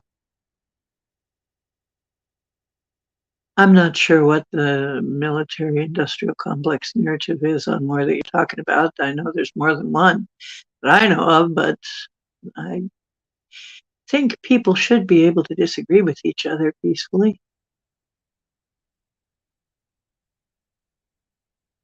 Oh, yeah, it's acid, highly acidic.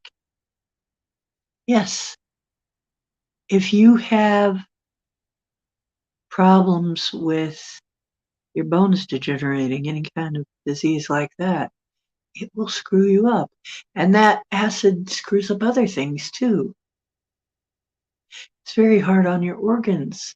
It's hard on your bones. It dissolves your bones, dissolves your teeth.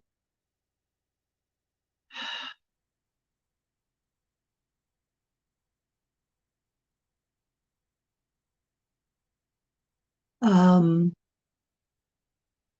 yeah, I don't have, but you know what? I don't often give my in-depth opinions on SOAR because so many times on that program, I don't want to insult the guest.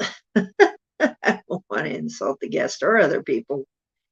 I just make jokes and keep it light and don't get too deep because I don't want to trigger anything like that. I'm coming to BS with people and maybe learn something, and if I'm not learning anything, I'll toddle back off again, say bye-bye, and pretend to fall asleep. Really, I'm just running off to see something interesting. A lot of this I already know, and it's not like it's bad programming or anything. It's just that I already know it, and I'm bored with it now. I'm just not into it right now. Well, that's good. That's good, Pam, but it still doesn't make up for the fact that that stuff is wrecking you. So, but that's better than not doing that.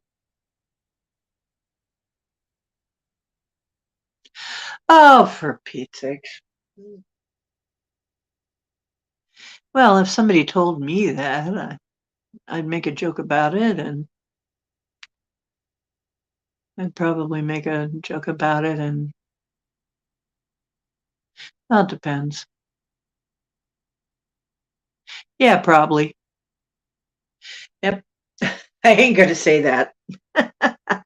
Yeah, people, when they accuse you of something that you're not really doing, this is what I used to tell my husband because he used to come to me for advice because I was psychic.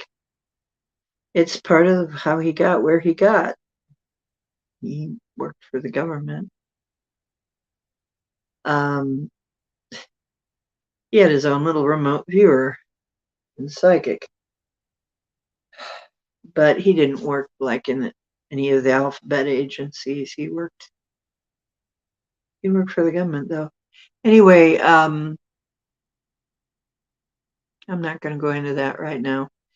But yeah, I I always told him I would say, because he would say, I'm having trouble, so and so, blah, blah, blah.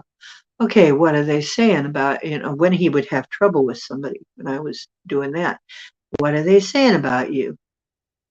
Well, blah, blah, blah, blah, blah. Well, I'm not doing that. I said, yeah, I know you're not doing that, but I need to know. Okay, so I'm going to tell you right now, that's what they're doing. Look to see how they're doing that stuff that they're accusing you of. People will accuse you of whatever it is they're doing. People like that. Always, always, always look at Grandpa Sniffer. Look at that administrator. What are they accusing Mr. T of? What are they accusing him of? And what are they doing? What do they say about him? What were we hearing? Lie, lie, lie, lie, lie. He lied and he lied and he lied. Right? Did he? Can anybody think of one lie? But on the other hand, the current fella, all he does is lie. That's all he does. How can you miss that? How can you miss it? He thinks we're all really stupid. He thinks that we all took the schmacks and now we're all brain dead. That, the bots have taken over our brains and we'll never notice or something. I don't know what they think, but we're not that stupid. At least not all of us are. Yeah. Yeah, you should have told him you dropped it and broke it. Or a squirrel ran off with it and now the squirrels are all out there getting high. Or some bullshit. Oh, thermonuclear weapons. Oh, okay, I see. Oh, yeah. Like we didn't do enough to those people. So he's talking about Hiroshima. Okay. Yeah. Let's not go into that because I'm not even going to. No, I'm not going to go into that. That's awful. That's like that B1TCH who was on the TV show that said that the people in East Palestine deserved what they got because they voted for T. Well, jeez. Oh, that is a horrible thing to say.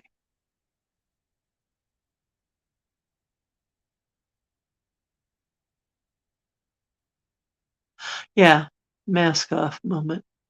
You bet. Yep, a lot of people do that to themselves, don't they, sooner or later? I'll tell you right now, there are some people that probably deserve more than what's happening to them. But yeah, that was a horrific thing we did. We did a very horrific thing. Very horrific. And I can't help but think of Oppenheimer, the haunted look in his eyes as he said, "For I have become death." He looked like he was about to burst into tears. He looked like he was looking into the future and seeing what this was going to do.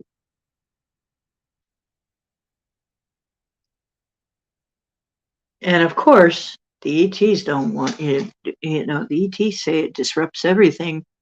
It disrupts their world too. It's actually screws with the dimensions, and I have seen the damage. Um, it looks like partitions between the different realities. I know this sounds weird, but it actually looks like there are walls between different places. And when there are tears, things can slip through. Paul's actually dealt with that too. the reality is much weirder than you know, really. It's much weirder than you imagine. Let's put it that way. Very weird. Okay. And does work a lot more like a sim than anything.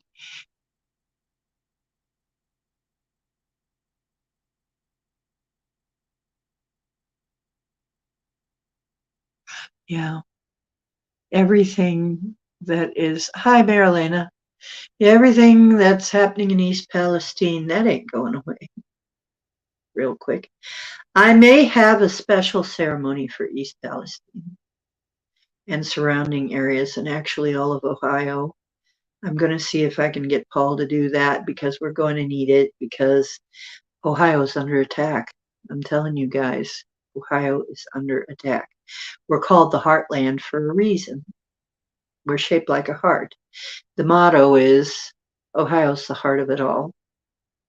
When you look at a map of Chinese owned ships, Ohio is very pwned. Okay. Um, I'm pretty sure we're in an undisclosed war.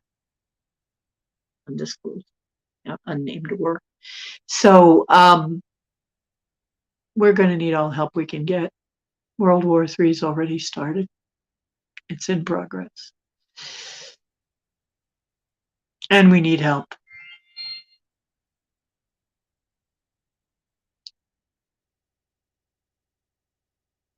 Yeah, we're in the center of the country. Yep, right about where the heart would be. I'm glad, Marilena. I hope it was really good. If it's anything you'd like to share, let me know.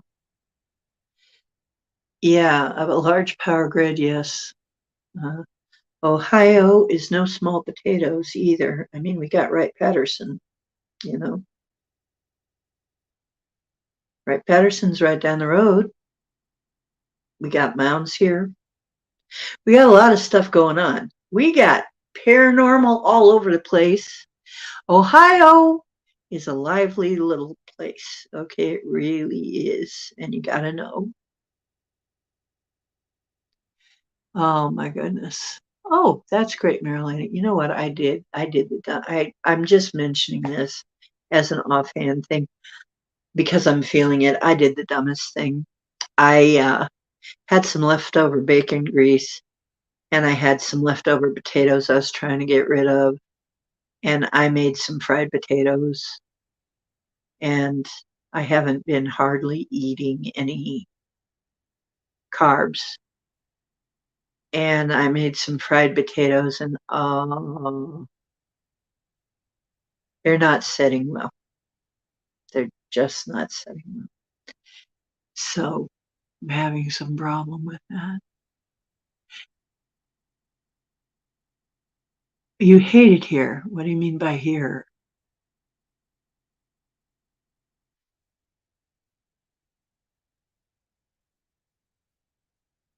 Oh, yeah. Please do, Jay. Please think about what you'd want to say. Okay, Marilena's story and her dream is you wanted to gift your granny a pair of golden shoes. Okay. They were well-known people in the spiritual community witnessing it and the guides sitting watching. Oh, that's nice. Yeah, and Ohio, Pam Smith. I mean, in so many ways, Ohio is good if you don't want earthquakes. We don't get too much affected by earthquakes. We don't get typhoons. We do get tornadoes and storms sometimes, but really as far and sometimes flooding, but not like most places. I mean, it's fairly safe in many ways, and we have plenty of water at least. But there's other things about Ohio, you know.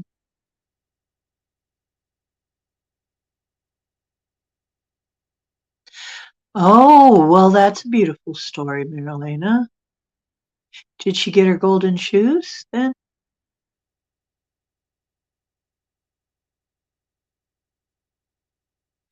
The Have you heard about the entire landmass of Earth is star forts? No, I know that we have them all over the place, but I didn't know that. Uh, well, because, wait, that doesn't entirely make sense because a lot of it is corpses, petrified corpses. We have proof of that too. So actually, put the two together, it's all petrified corpses and star forts.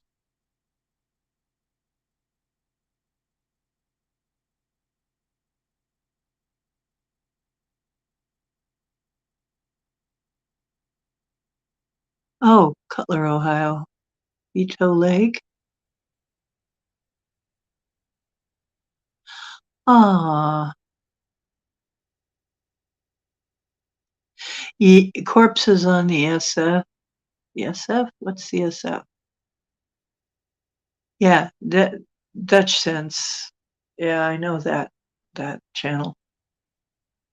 Well, yeah, Jay, get your stuff together and we'll have you on the show. Remember, my email is oceandiana@gmail.com.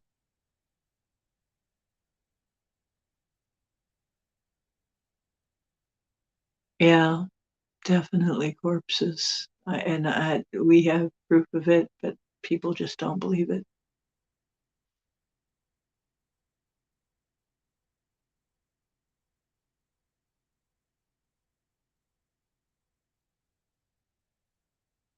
Oh, I see. Oh, very interesting. Yeah, Jay, get all that together. Yeah, we're all in Ohio. Why don't we get together somewhere? I don't drive though, so I can't go very far.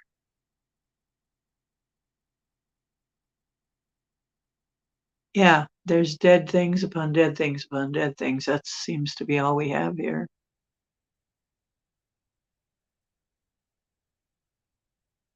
Yeah.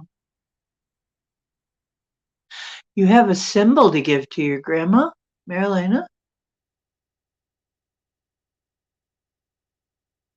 Hmm. What? You're in Chicago? I'm down the street from you. I'm about 20 minutes from you. That's all.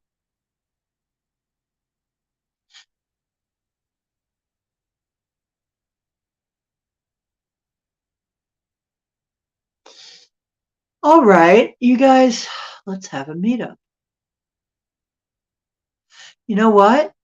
You've got and I tell you what, if you email me, oceandiana@gmail.com, you can have my phone number, Jay. We'll set something up. 1212, yeah, that's very auspicious. You know what? I used to go down that way all the time. Did you ever hear of,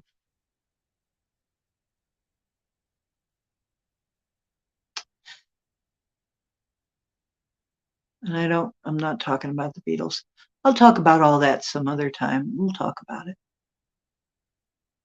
You ever hear of Angels in the Valley? I really miss that place. Oh, UFO. Yeah, so you can go chasing UFOs. Built a minivan into a camper. Oh, that's pretty cool.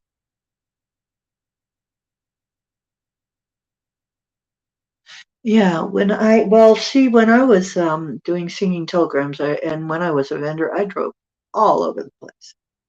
So I was everywhere, man. But yeah, East Liverpool is the way I didn't turn down in order to get down to Angels in the Valley. But you're gonna go downstairs and have a can of poison. Okay. Or buy a can of poison. Okay. Well, okay. If you insist. Yeah. whatever you do, just be careful, Pam. We don't want to lose you unnecessarily. Of course, at the right vibration, you could have anything, but there's so many things that they're trying to pull down our vibration. They're trying to pull it down with all this stuff. That's why it is the way it is. That's why it's so screwy. If you pull the vibration down, we'll never reach our full potential. If we never reach our full potential, we'll be much easier to control. And also, it's far more lucrative when you're sick. You're worth a lot more sick than you are well.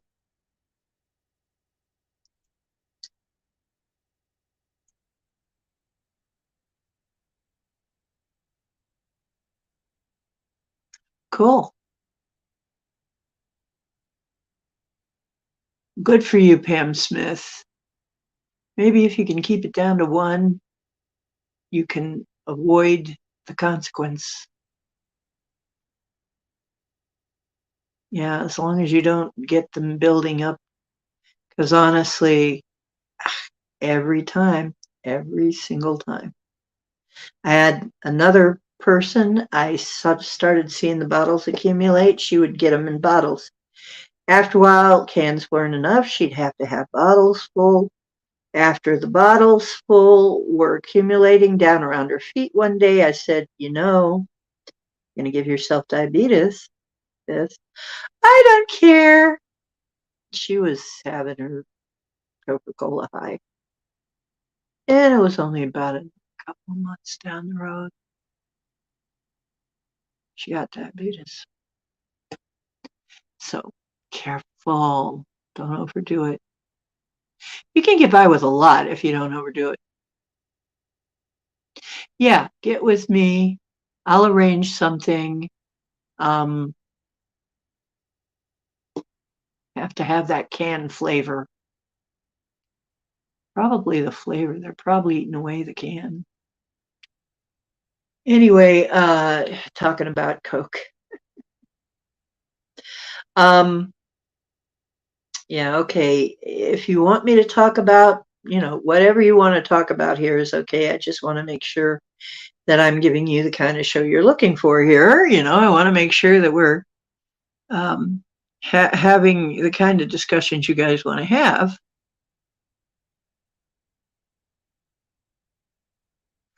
Oh, yeah. Well, but we could do that sometime. I have to be in the right mood for that, though.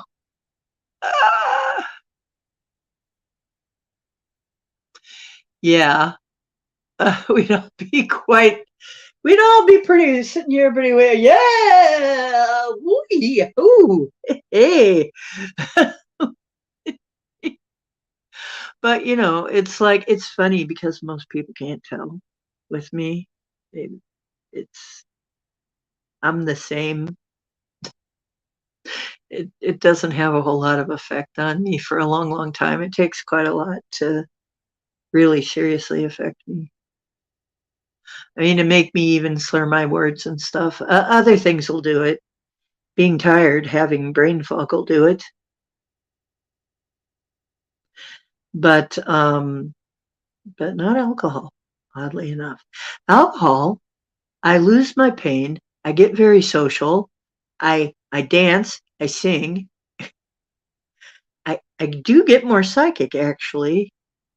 I don't know what's going on. I guess it must short circuit some kind of thing or does something, and I actually had one guy I was out with, and he'd go, "You're not ocean yet. Have another drink." And then it's like, okay, now you're a lot more ocean. Okay.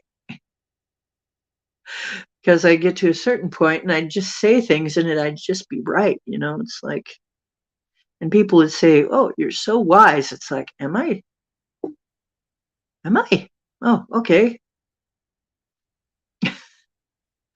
That's amazing. The things you say. Oh, really? What did I say? To me, I was just talking. Anyway, yeah, what do golden shoes mean to you?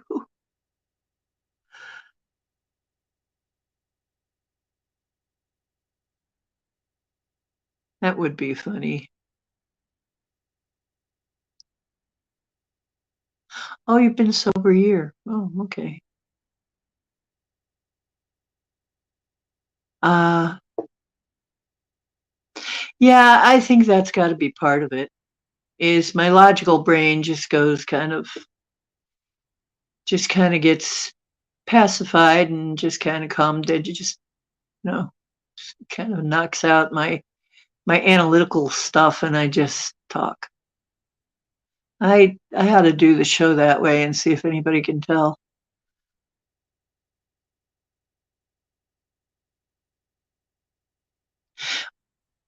Oh, there was a group of us with guides having to decide what gift.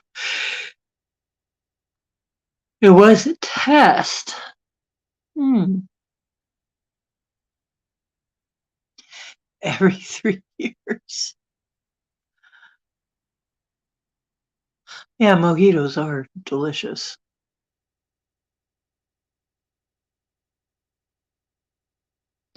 No, I don't recommend being dependent on anything at all, really. But, you know,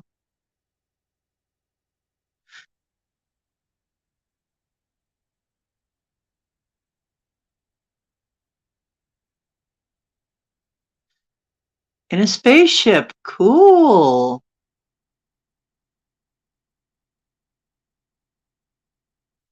Oh, Marilena was in a spaceship. Now we're 1221. Oh, how cool. You're right.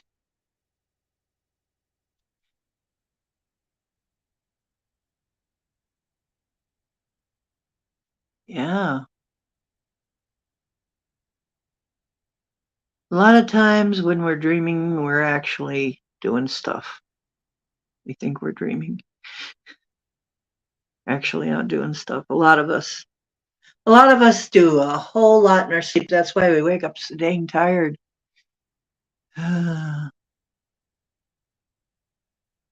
No, that's another thing. Dreams aren't what they told us either. Nothing is what they told us. Let's just put it that way. Nothing is what they tell us it is. Nothing is what we've been told. The universe is wholly different from everything that we've been told. We've been indoctrinated, not trained, not taught. We've been indoctrinated. Fortunately, some of us retain the ability to think outside the box. Therefore, we can like try on different things and say, wait a minute, this makes a lot more sense.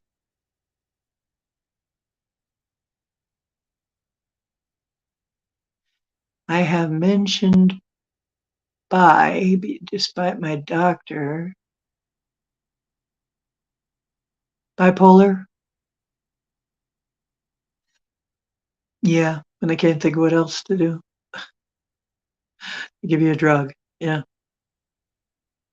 You know what they used to do when I was a kid? If you were sick and they couldn't figure out anything else to do, they'd give you a mild antibiotic. That's why we have so much trouble with antibiotics now. Super bugs and stuff.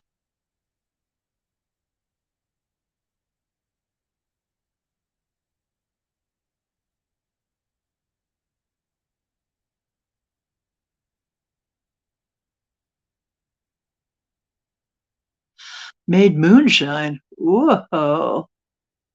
I like moonshine, actually. Every now and then I'll have me some moonshine if I can get it.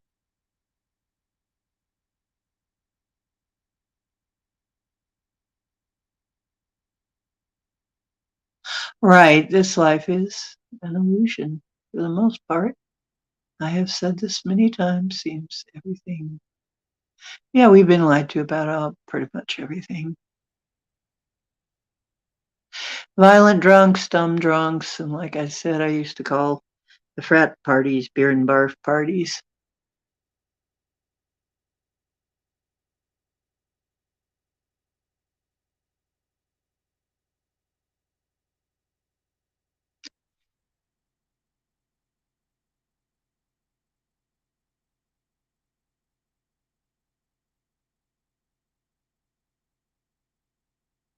Okay.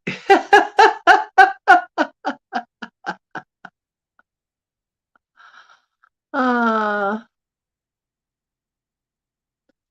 well, let's see. It takes quite a bit to make me drunk, actually.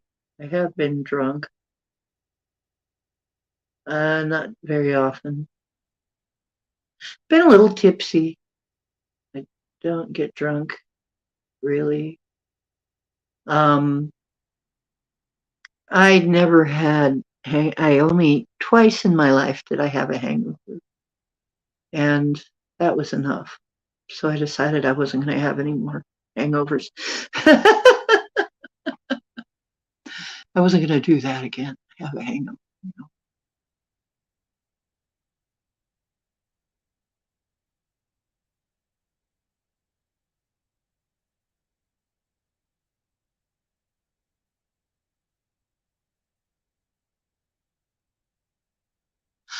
You know, that's what I'm wondering, Jay. Oh, well, Marilena, I can't stand beer now. When I was a kid, sneaking, I'd have a beer because it was bad and you shouldn't do that. It was alcohol. And,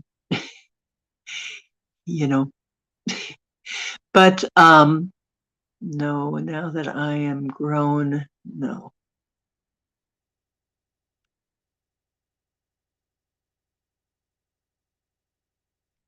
You used to subscribe to simulation theory, but now you're just a viewer,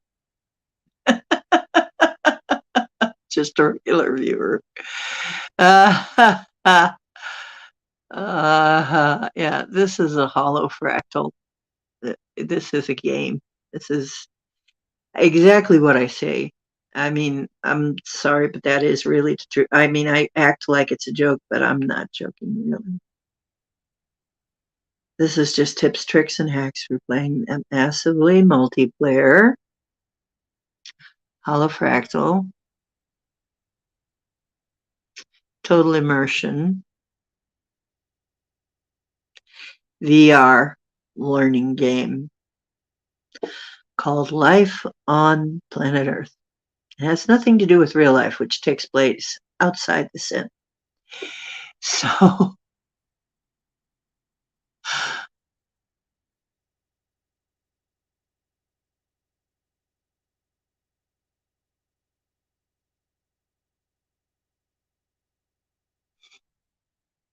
I can change what I programmed into it, and I have, Marilyn.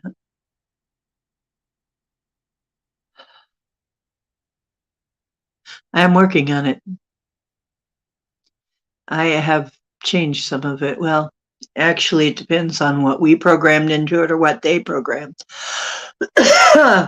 We're ripping up the corrupted and malevolent code, malicious code. I've been doing that with you guys. I've been ripping up malicious code. You didn't know? I can do that.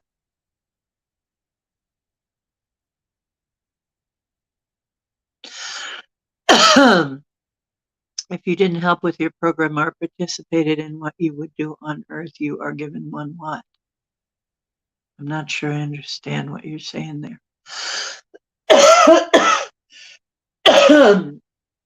I'm a designer. I helped design this place. And I know I came in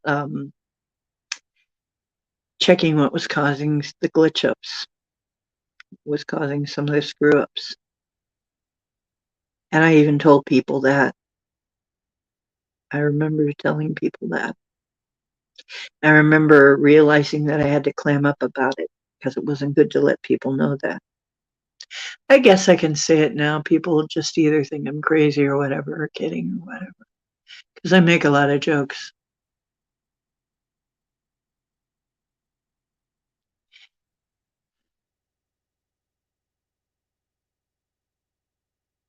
Well, that might be part of the hologram, the alien zoo. That may be part of the program. It could both be true. Remember, we're in the age of paradox when two things that don't seem like that seem like they should be opposite can actually both be true.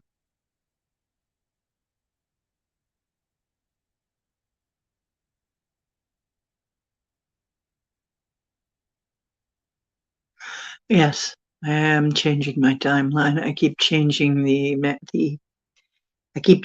timeline with you guys. The more we get ourselves at a higher frequency, the better we're going to experience this game. Okay. So, and the more crap that we rip out of your subconscious and recycle, throw into the recycle pile to be turned into better energy, something better, the more that we get rid of, the better the machine runs. And the more people that we cross over, the more stuck souls that we cross over, the better the machine runs. And I'm not the only person that notices that. When I do my mass crossing overs, things move a little smoother every single time. And a lot of us are doing that.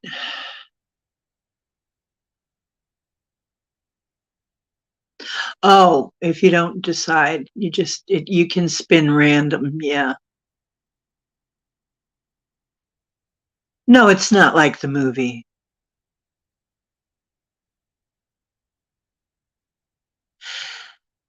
I'm not sure we do.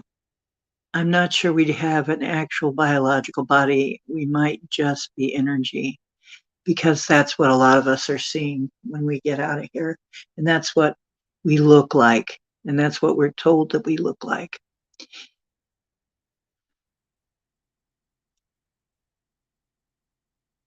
One of the missing chats referred to us as insomniac weirdos. Oh, you mean one of the missing chatters?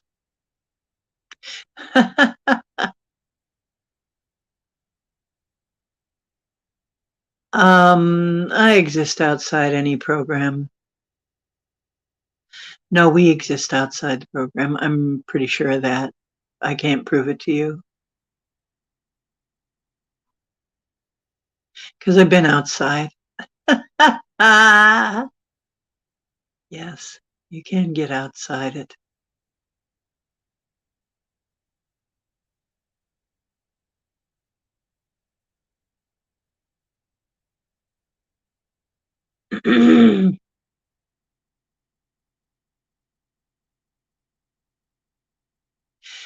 Yeah, well, we're actually that's built in that you're not questioning.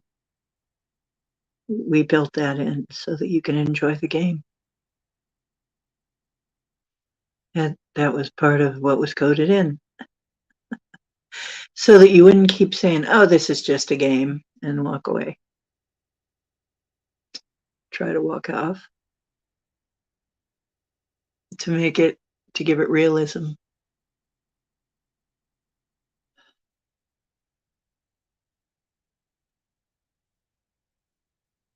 One of the larger podcasts, well, what called us as in what us? Like my channel or somebody else?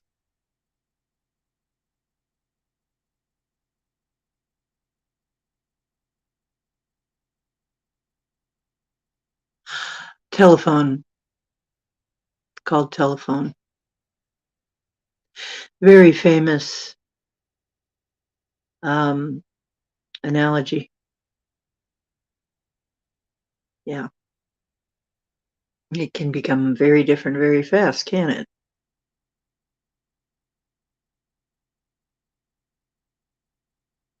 Oh, us late nighters. So we're all a bunch of weirdos with insomnia. Some are, but I don't know. If I'm a weirdo, eh, whatever. Come on, I'm getting bored. You got anything better than that? That's a boring one. Insomniac weirdo, that's the best you can do. I'm getting bored.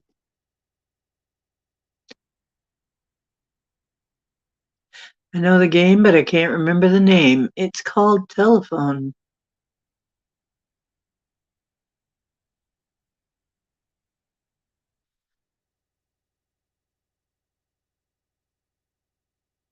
Solipsism.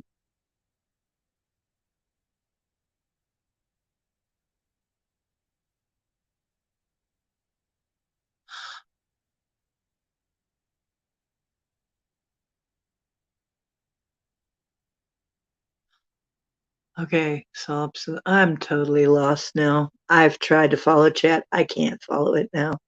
I don't know what's going on here. Okay. All the best people are completely bonkers. The more interesting people are kind of bonkers, kind of nuts. Oh, it's 7:35 a.m. here. Oh, wow, it's early. Thanks for coming in, Marilena. Oh, we always love to see you, sister. Can you elaborate on bonkers? Ah, now you open a can of worms. Oh, don't worry about it, honey. You know what? It's like this. Very smart people are often thought to be crazy by very dumb people. Very smart people are crazy to stupid people. But then again, the reverse is also true.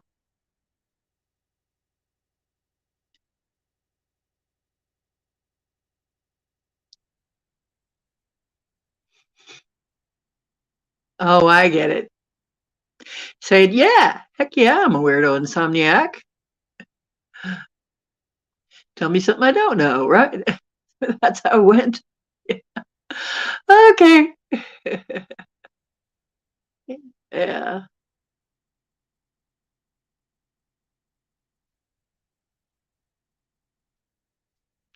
Well, it's just saying, if you're different. I mean, people who are very asleep, the very awake people look crazy. Ones the more, and you just can't talk to them. So we can't hardly talk to each other except about very mundane things. So, that's the problem about here is like trying to find anybody to talk to here is in this building here. I haven't found it yet. Anybody that I can really have a good conversation with about any of this.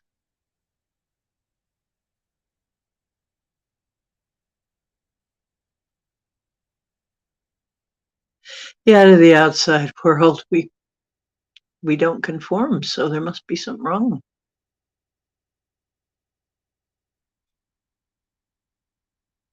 Oh, solipsism, yeah.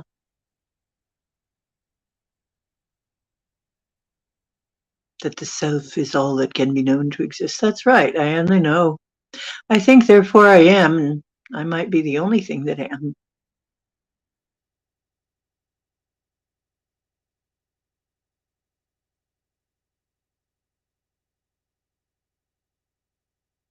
How do you know when you're not someone else's dream? How do they know that they're not mine? How do you know that y'all aren't my dream?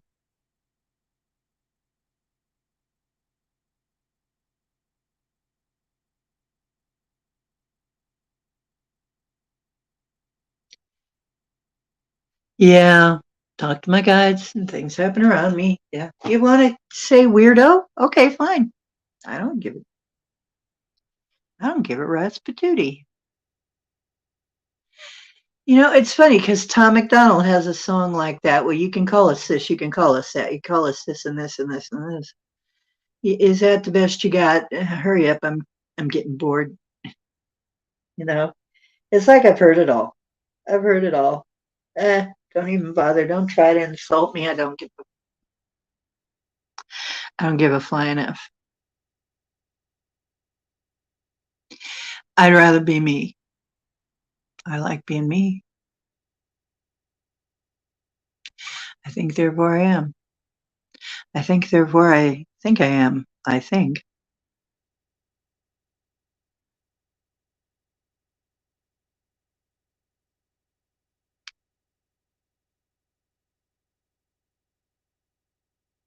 Patootie. Patootie. Patootie fruity. If you have a fruity patootie, that's something else though. Well, thank you. I like us all being us. Say snooty patootie. Rudy patootie, snooty patootie. Yeah, I hear that.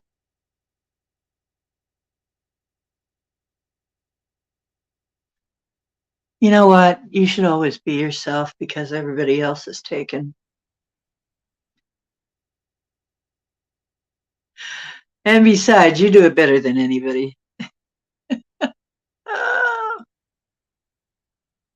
yeah, beat somebody else. Well, that takes a lot of effort usually. That takes too much effort.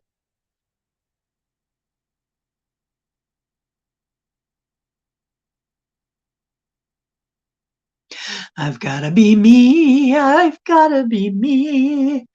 Daring to try to do it or die. I've gotta be me. Okay. Well, I've gotta be me because, yeah, I mean, the selection was limited.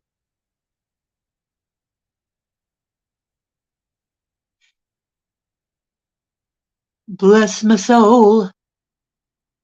I sure love that rock and roll. Opportunity, bless my soul. I sure love that rock and roll.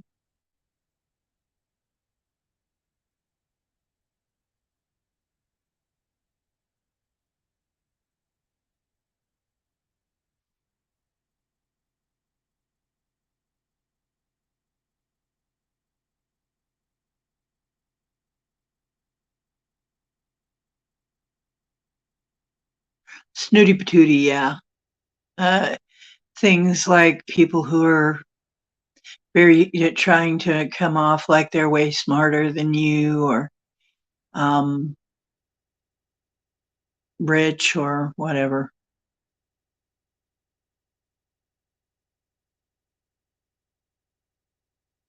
Well, my voice?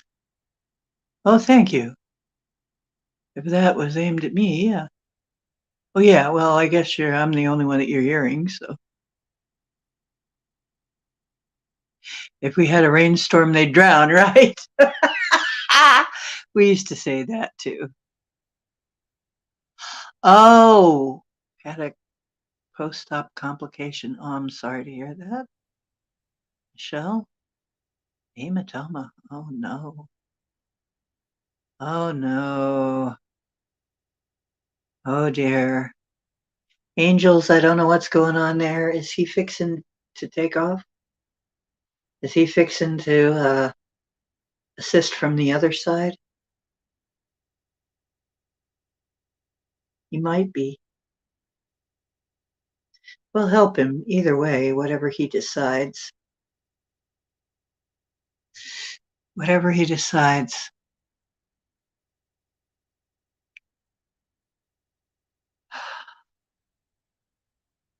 Sorry to hear that. Yeah, sweet patootie. Well, patootie, you know, you know what a patootie is. Patootie. It's a good word that won't get you in too much trouble. As in kiss my patootie.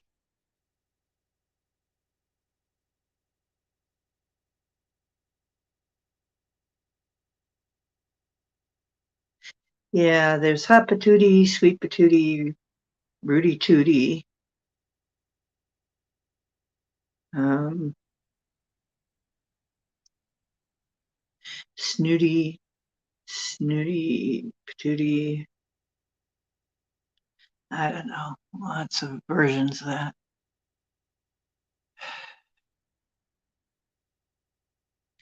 Yes.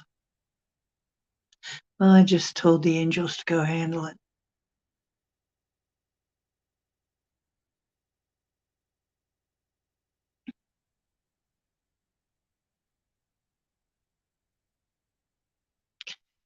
So he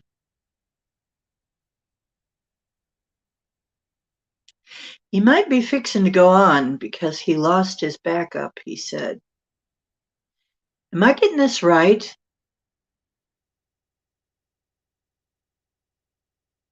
Something about losing his backup?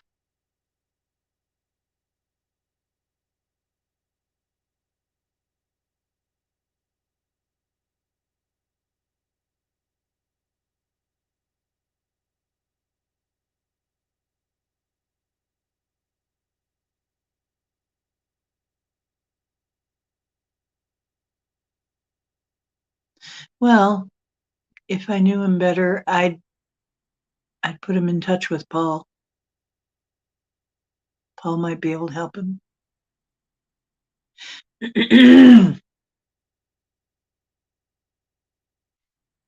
But he's definitely on the list.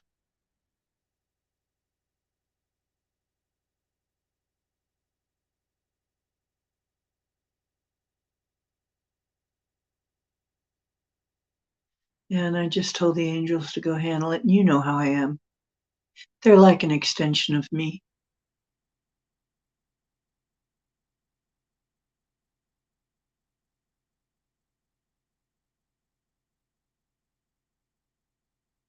Richard Cranium. I get it. I get it. Okay, so man, we have covered a lot of weird topics tonight, haven't we? We've just gone the gamut, haven't we? Whatever a gamut is.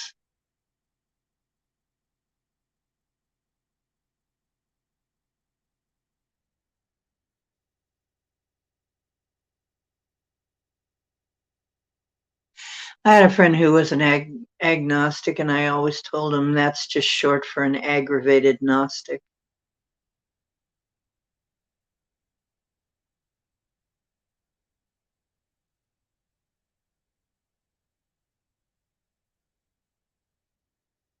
They're aggravated because they like to believe.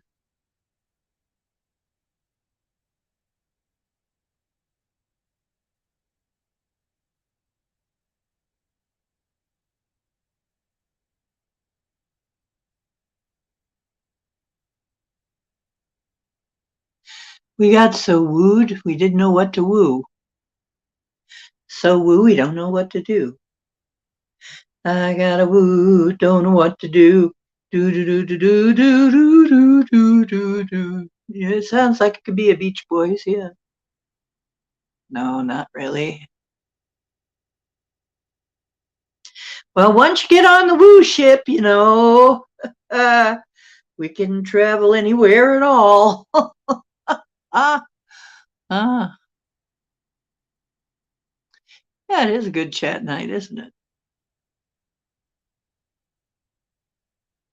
Yeah, tutti frutti, oh Rudy, tutti frutti, oh Rudy, tutti frutti, oh Rudy, ba mama lu mama lam bamboo.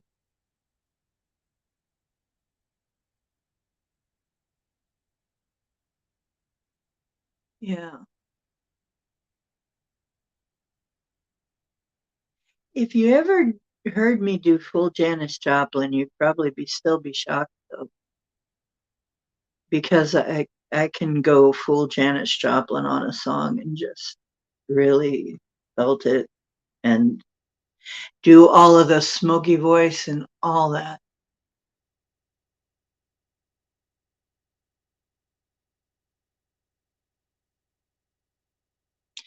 You do that woo that you do so well. Yes. Yes, we do the woo. The woo for you. We do the woo for you, Schatzi. Mm. When you do that woo, when I'm doing woo, will you answer too?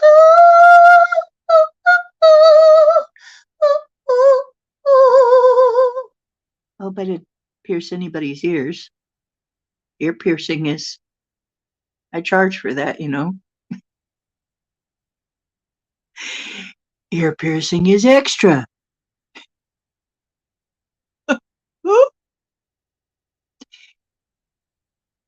You do that woo. You do so well. Yes. Yes. Do the woo. Yes. Oh, Graysville. Whoa, what a name. Graysville.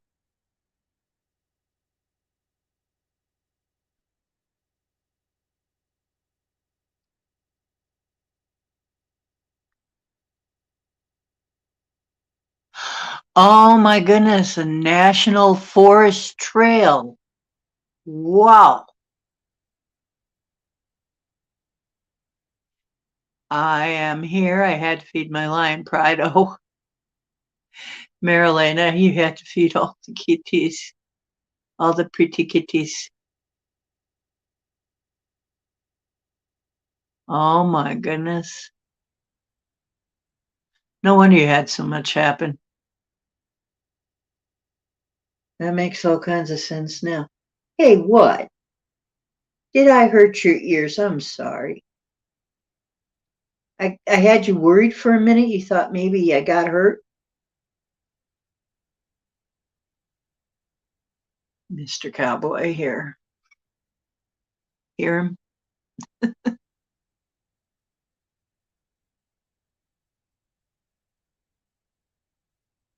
Wow, Graysville. Yeah, what a weird name for a place that's probably people have been abducted off of it. And here's your daily dose of cuteness and purrness, Mr. Burr, right there.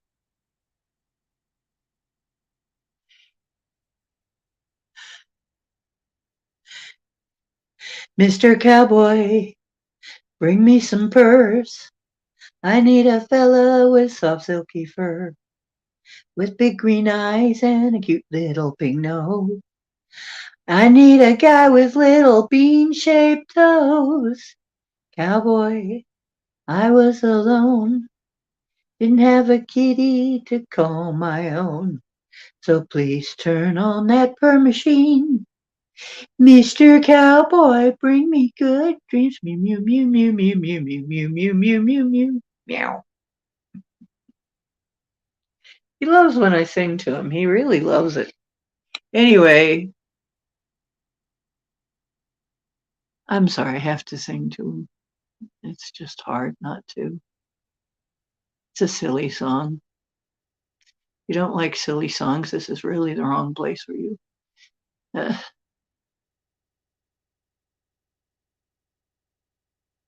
oh, you grew up in Italy, but was born in South Africa. So you went back to Italy for a while?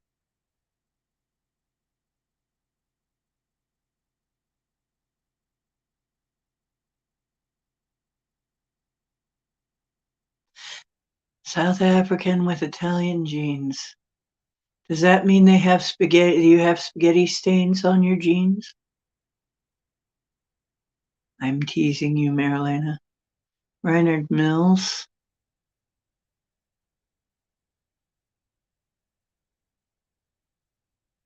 Humes.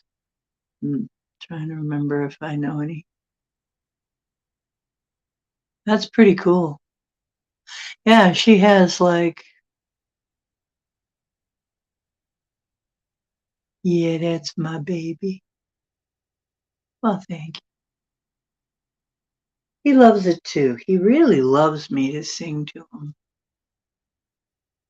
He'll like, the little ears will be up and he'll be like, "Oh, I'm in the mood for love now. Now you may adore me." Yeah, frequency, exactly. He's doing his he's doing his purrs. Yeah, the other one I sing, "Yep, you got pizza stains all over your jeans. I get it. I see how you are there. It's obvious."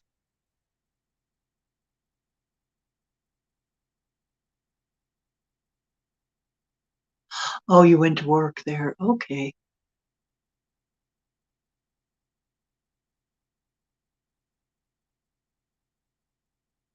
Oh, okay. So we're talking about the story that you told here on this show, actually. I see. You know what, though? I hate to say this. I'm gonna have to go pee pretty soon. We've been on for 3 hours and I've been drinking a lot of tea. Tea and pee, they go together. You, you drink a lot of tea and then you gotta pee.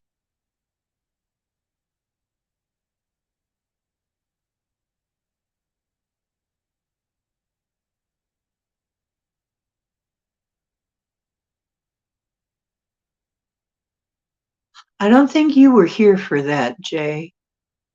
Pam told her story. You can find it on in my archives.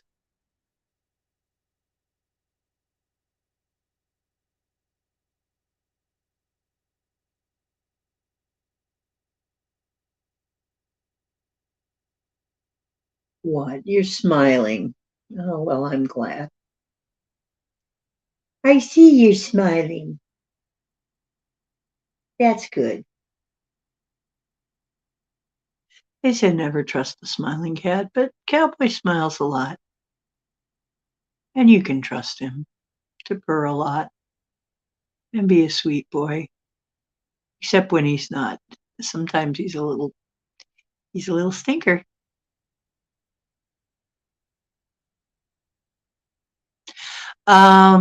It wasn't the last video. It was a little while back.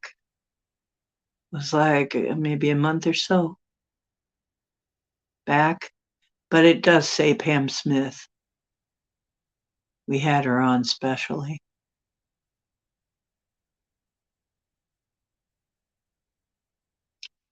So yeah, that's what I was saying. Is Jay, we got to have you on. You sound like an interesting dude. Let's meet. You're not that far, and we have a lot of. Would you? Okay, here's a bizarre question. I have to take a walker. Wait a minute. You have a vehicle that could handle that, couldn't you? Maybe you could pick me up. We could go to. We have coffee houses and this stuff around here. We have some very nice coffee houses. And then meet Pam. Maybe Pam could come on up.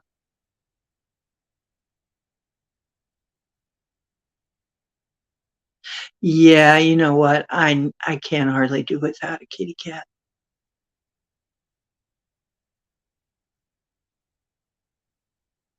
Yeah.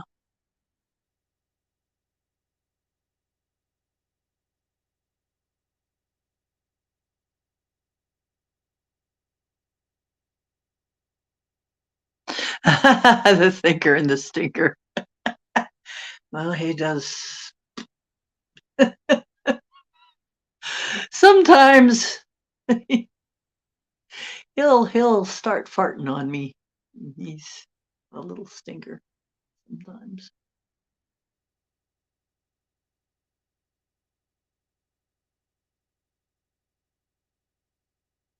Chased a bounty hunter that came to collect the uh, old man Steele. That have anything to do with Steele's Corners?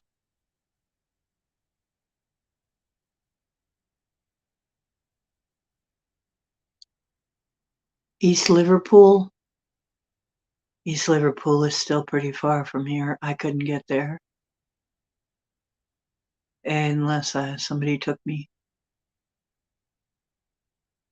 And I know absolutely, I don't really know that much in Liverpool.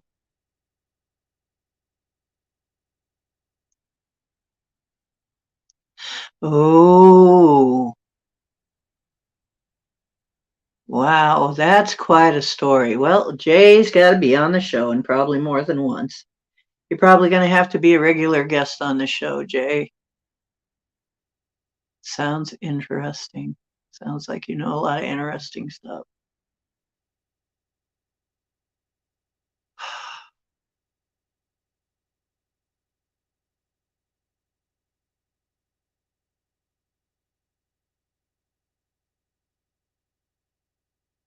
Okay, well, anyway, get in touch with me, Jay, and we'll try to arrange something that people can get to, and at least some of us can get together, and then maybe we can get together and build some kind of thing to where other people can get here, and maybe we can actually have some kind of thing like SOAR has somewhere where everybody can come and have a party.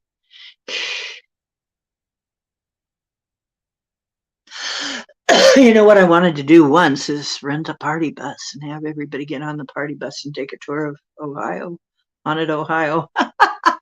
That'd be fun.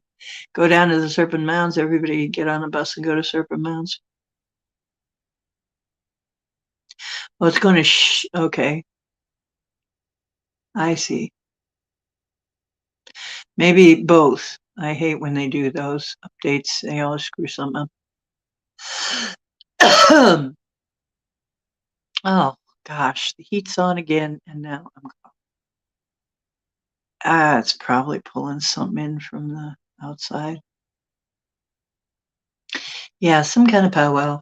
We gotta dream up some kind of powwow that people can come to.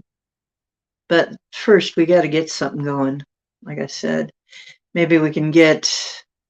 Maybe Jay and I up here can get like a paranormal group of some sort going up here, and then with a little bit more oomph and maybe some funds.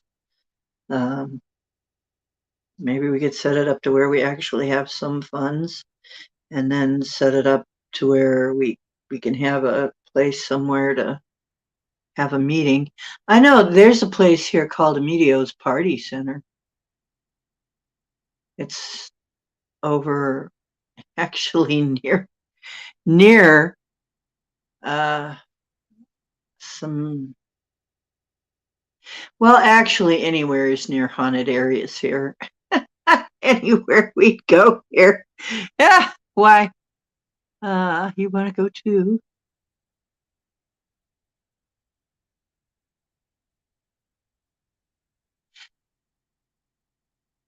Um, yeah, my email, I keep saying my email is oceandiana@gmail.com. Let me see if I can get that on a banner.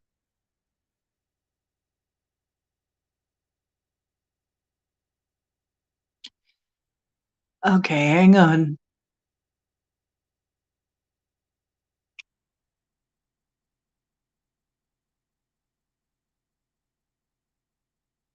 There you go. That's my email.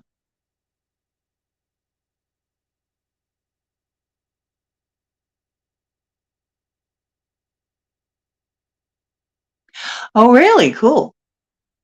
Yeah, we might want to have a convention. We might want to set up a convention sometime and make some money. We could do that. I've done that stuff before. I put on I was a founder of an organization that put on the first um, science fiction, fantasy, and gaming convention in Akron.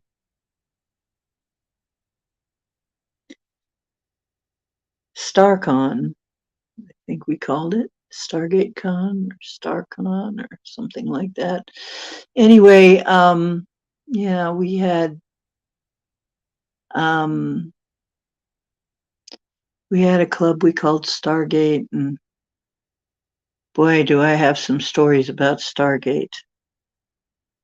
And then I was in Starfleet a while, which is an organization that's a Star Trek organization. Yeah, I actually was in one of the chapters, which they call ships. Yeah, come on along. Then we got to get Marilena once Marilena gets over here. What? You got to get down? Can you get down? Or are those wires bothering you?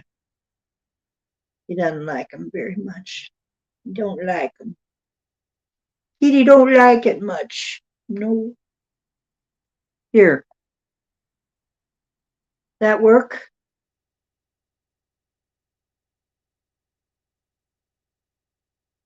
Oh, you don't want down. You just want to play with the strings. Okay.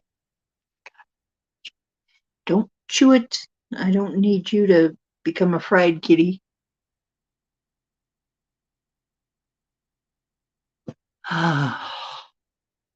Yep. The more of us there are, the harder it's going to be to kill us all. I'm kidding. Cleveland, but you know what? It's like I have trouble in Cleveland. Honestly, I used to get so lost in Cleveland. I'd need a ride though. Like I said, I need a ride anywhere I go. Okay, cool. We will talk. If you're going to be up tonight, I'll just call a little later, or I can call you tomorrow. Well, Cowboy says, yeah, y'all.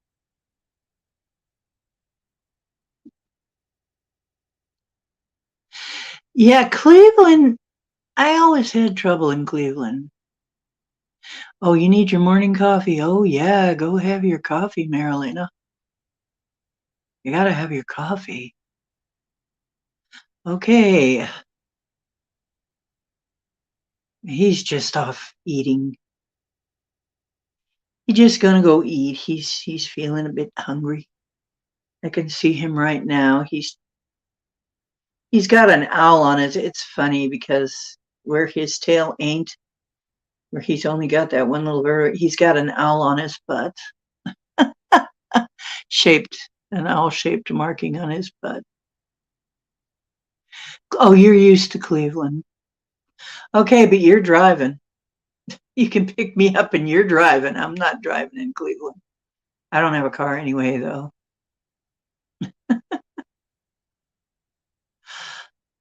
I used to know people in Cleveland, though. You know what? There was actually a show about me in Cleveland. I didn't go. There was a show loosely based on my life called Channeling Janice. I hear because of the street musician thing. And I did such a good Janis Joplin, and I didn't go. And I always regretted. I wish I could find somebody who had maybe videoed it or something, made a video of it so that I could see what they did to my life story. The one they didn't know about because I didn't tell people my life story. So they must have made it all up, but it'd be interesting to see what they did to it.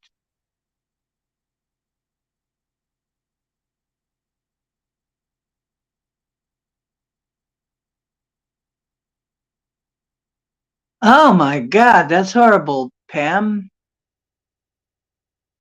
I love you too, Marilena.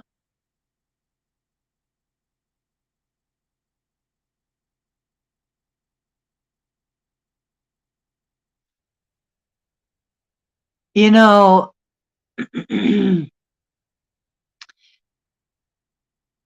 yeah, I'm not used to Cleveland. I've had some times in Cleveland. Nothing real bad, but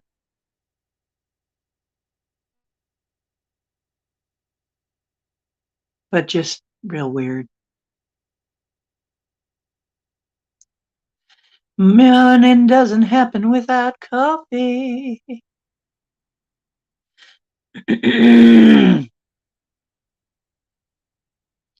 Yeah, because if I go somewhere, I'd have to either take a bus or find somebody. And Jason is working like 12-hour days. And Paul is married and has a practice, a homeopathic practice, so I can't get a ride from him for very long at a time. But he might go if it's a paranormal thing. He might go.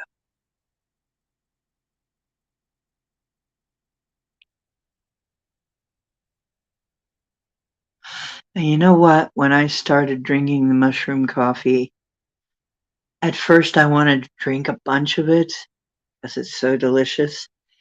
But then it's a funny thing. I went down to 1 cup a day.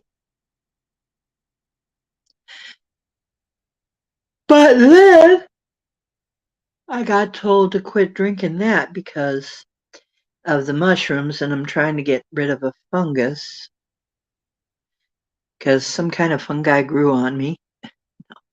What somebody was saying you might have a fungal, a candida or something, you know, that's a problem. And I think we all pretty much have fibromyalgia, don't we?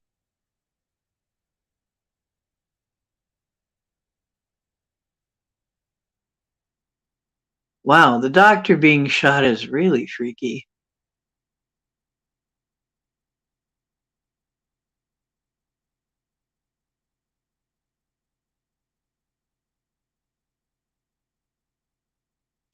I don't know what stage it is, but mine's all the way down to my feet. Mine started where most people start, up in the back, and then, by between your shoulder blades and just spread. That's all the way down to my feet. But I have managed to get around a lot of the pain. They've never put a number on mine.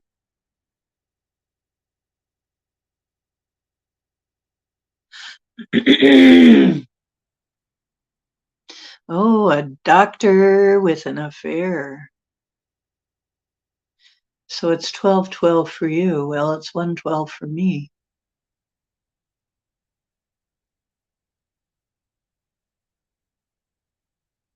Mine started in my back, like up by just a little above where my shoulder blades are, like up where almost where my head and my neck join. I mean, no, up where my neck and my body join, rather. Like almost there in that area, and just went down to everything. Oh, that's awful. No diabetics experience fibromyalgia. Well, and fibromyalgia can actually come with other things too.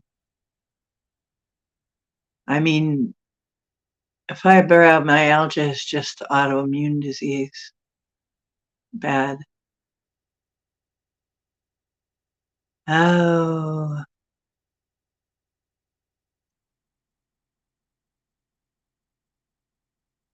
well, that's terrible.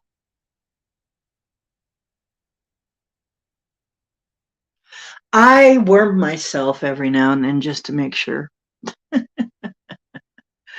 I do a wormwood complex cleanse every now and then to make sure that I don't have that issue.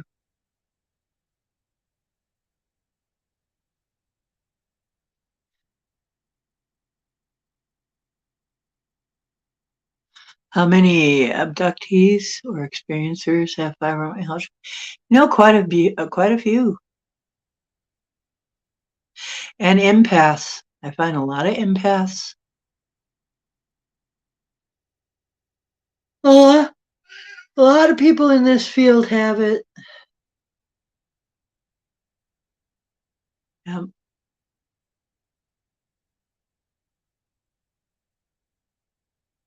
That's right. They aren't symbiotic, kick 'em. So, Cowboys talking again.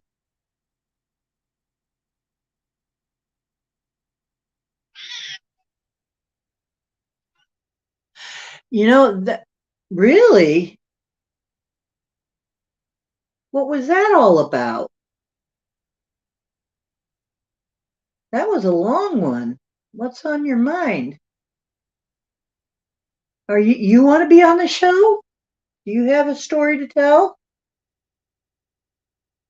Do you find something paranormal in your food bowl? How about in the cat box?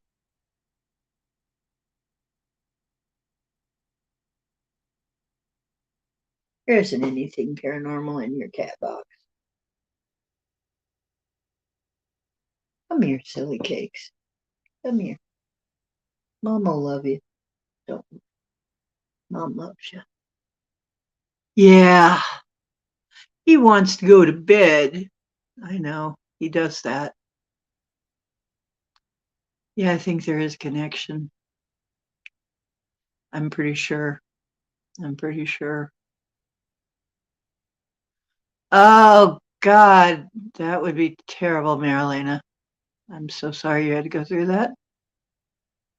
Yeah, he's upset. We should be in bed listening to SOR or something.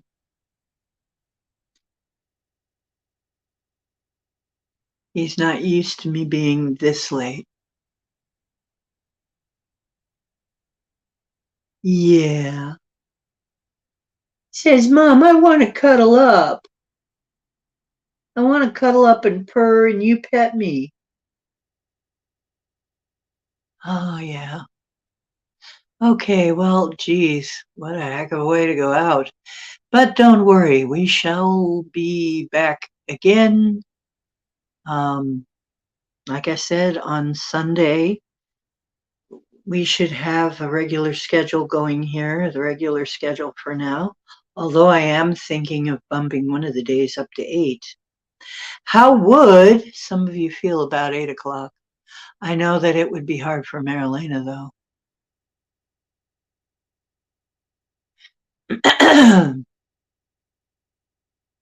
Aw. Okay, Jay, we will talk. Do you want me to call you tonight or tomorrow? Some point. Are you like going to sleep? Because I understand that. Because my kitty, he's like asking me to get to bed and get to sleep. Yeah, how many you want? It's very easy to get one.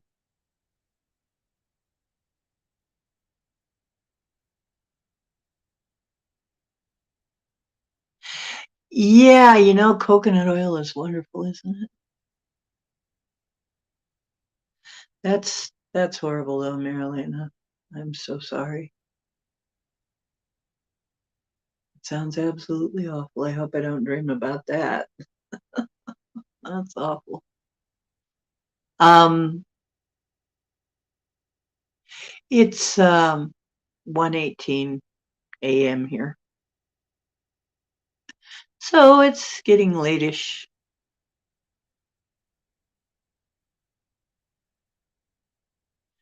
Oh yeah.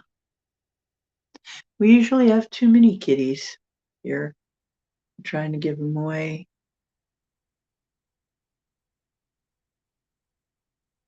Uh,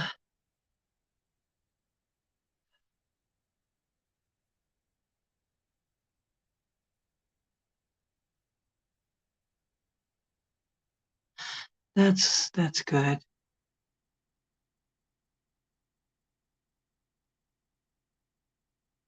Yeah, 1:19. Yeah, I've been on for over 3 hours. Guys, I hate to end it, but I'm going to.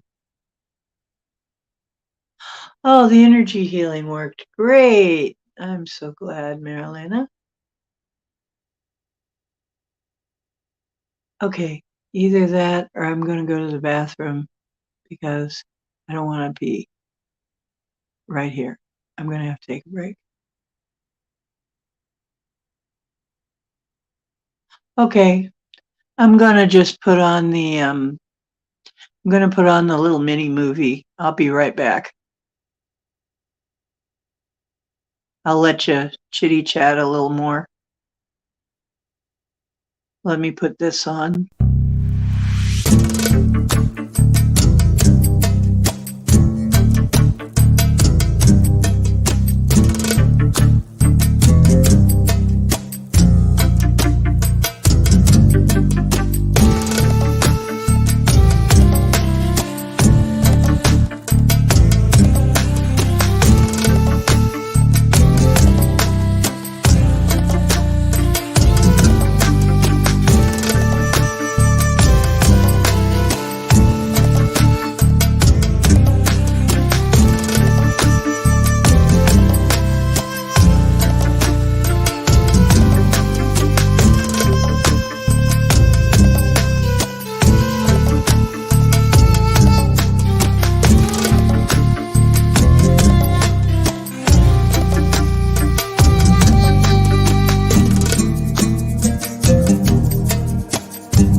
There you chatters are. Hey, that is actually long enough to go take a little bio break and get back. I'm so happy I never tried that before. But anyway, what? You still want to cuddle up, go to bed, go sleep? Is that what it is? Is that what the kitty wants? Okay, Mama's going to get ready to do that. Come here.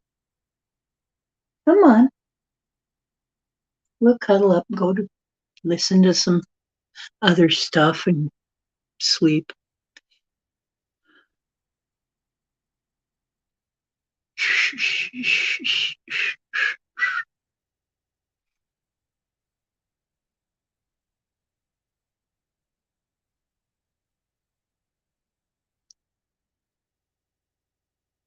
How old are you, Jay?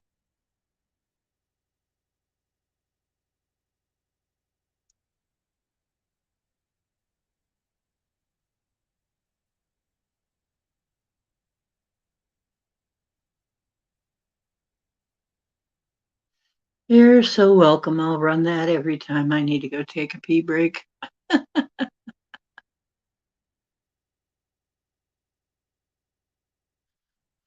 Okay. Oh, 48. Yeah. I'm 65 myself. I probably will never look it though. I sure do act it though some days. With the fibro and everything, I some days I sure act it, but I'm not I'm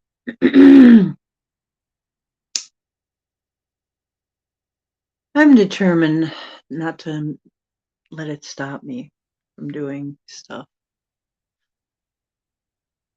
Um yeah, so most of us are middle age. I hate to say it, middle age or senior. So that doesn't surprise me. Sometimes it takes this long to figure out some stuff. Huh? A little harder to fool us. We've been around it long enough to see all of the BS, huh? A little bit harder to fool us. Although there are people older than me that are very, very foolable, very gullible.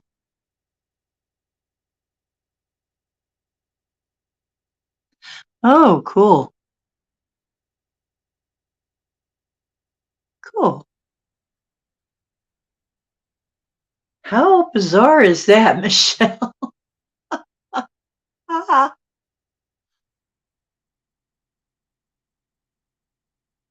You've been around the block at least twice now? Whoa. Yeah, I clean up pretty well too on a good day. But you're still changing diapers.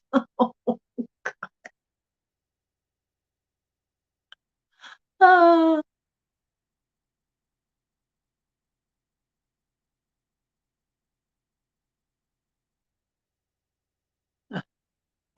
ah, ah, ah, ah.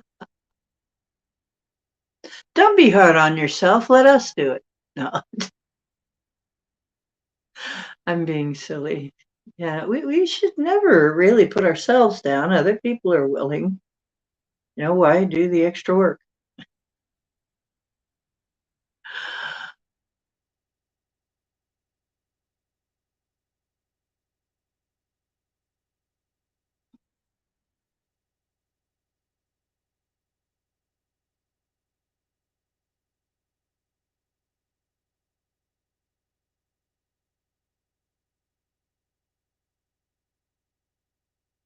Wow, 15 years apart. Wow.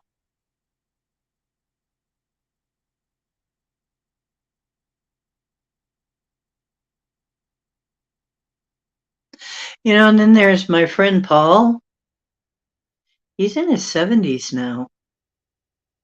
And until just last couple of years, he was still running. He was still running track. Now he just hikes. Instead of running miles, he hikes miles.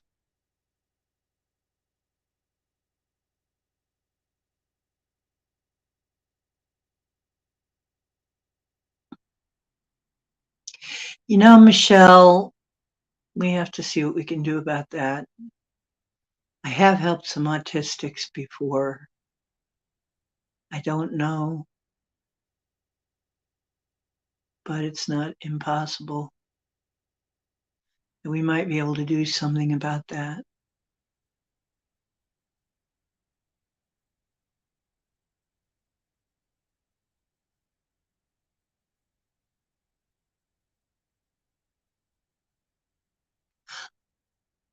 Oh, I'm going to have to check, Pam.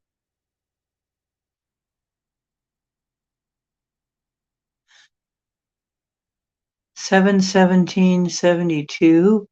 Honestly, how bizarre, Michelle.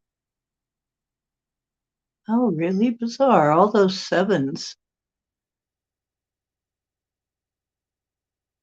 So let me see. That's 21, 2, 3, 4, 24. Adds to 24. Reduces to 6.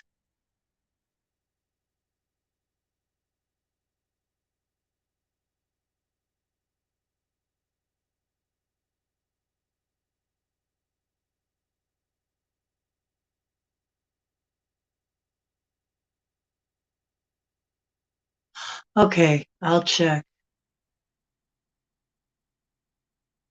I've had a lot of stuff going on. All right, and my phone has been pooping out pretty fast. The battery just gets sucked up. And I know it was because of an update. They're screwing around.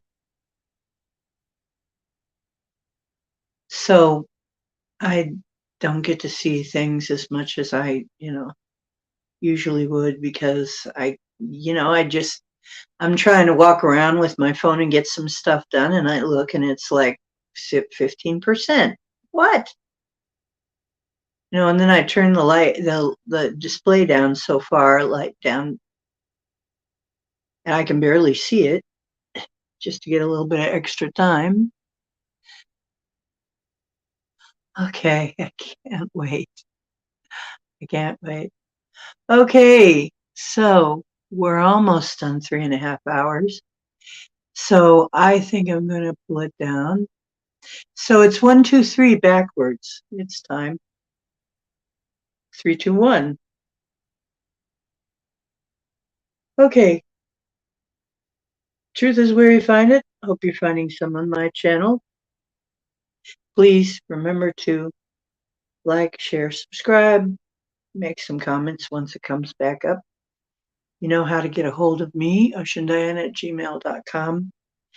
You know we have a group on MeWe, MEWE.com called Galactic Woo Crew, and you're welcome to take that as a place to drop your hat. You don't have to have the widget in order to use it. You can get there online. Um, it's just a place to hang your hat, and it's like Facebook, but not.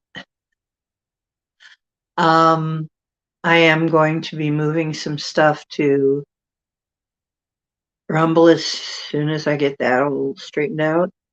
So expect to see me on Rumble. I'm working on it now. It's just there's a couple of things come up that I don't understand why we've got a hitch there. Um, and remember, you are divine. And magic is your destiny. Get your godlike superpowers back. It's your destiny. Let's do it. Team Woo.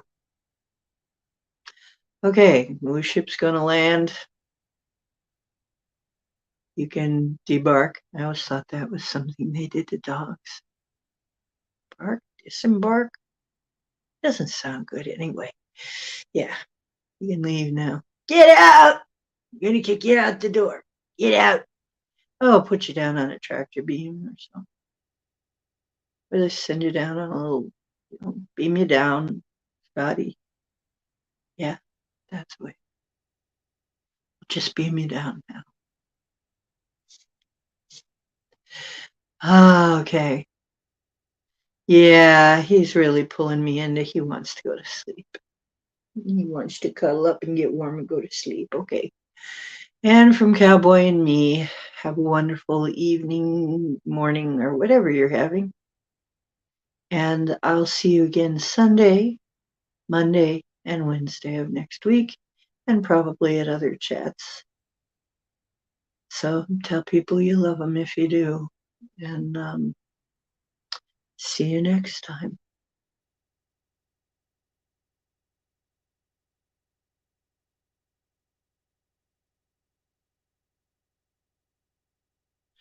You think she's a little alien? I could be. But then again, so are we. I sometimes think we're a little alien.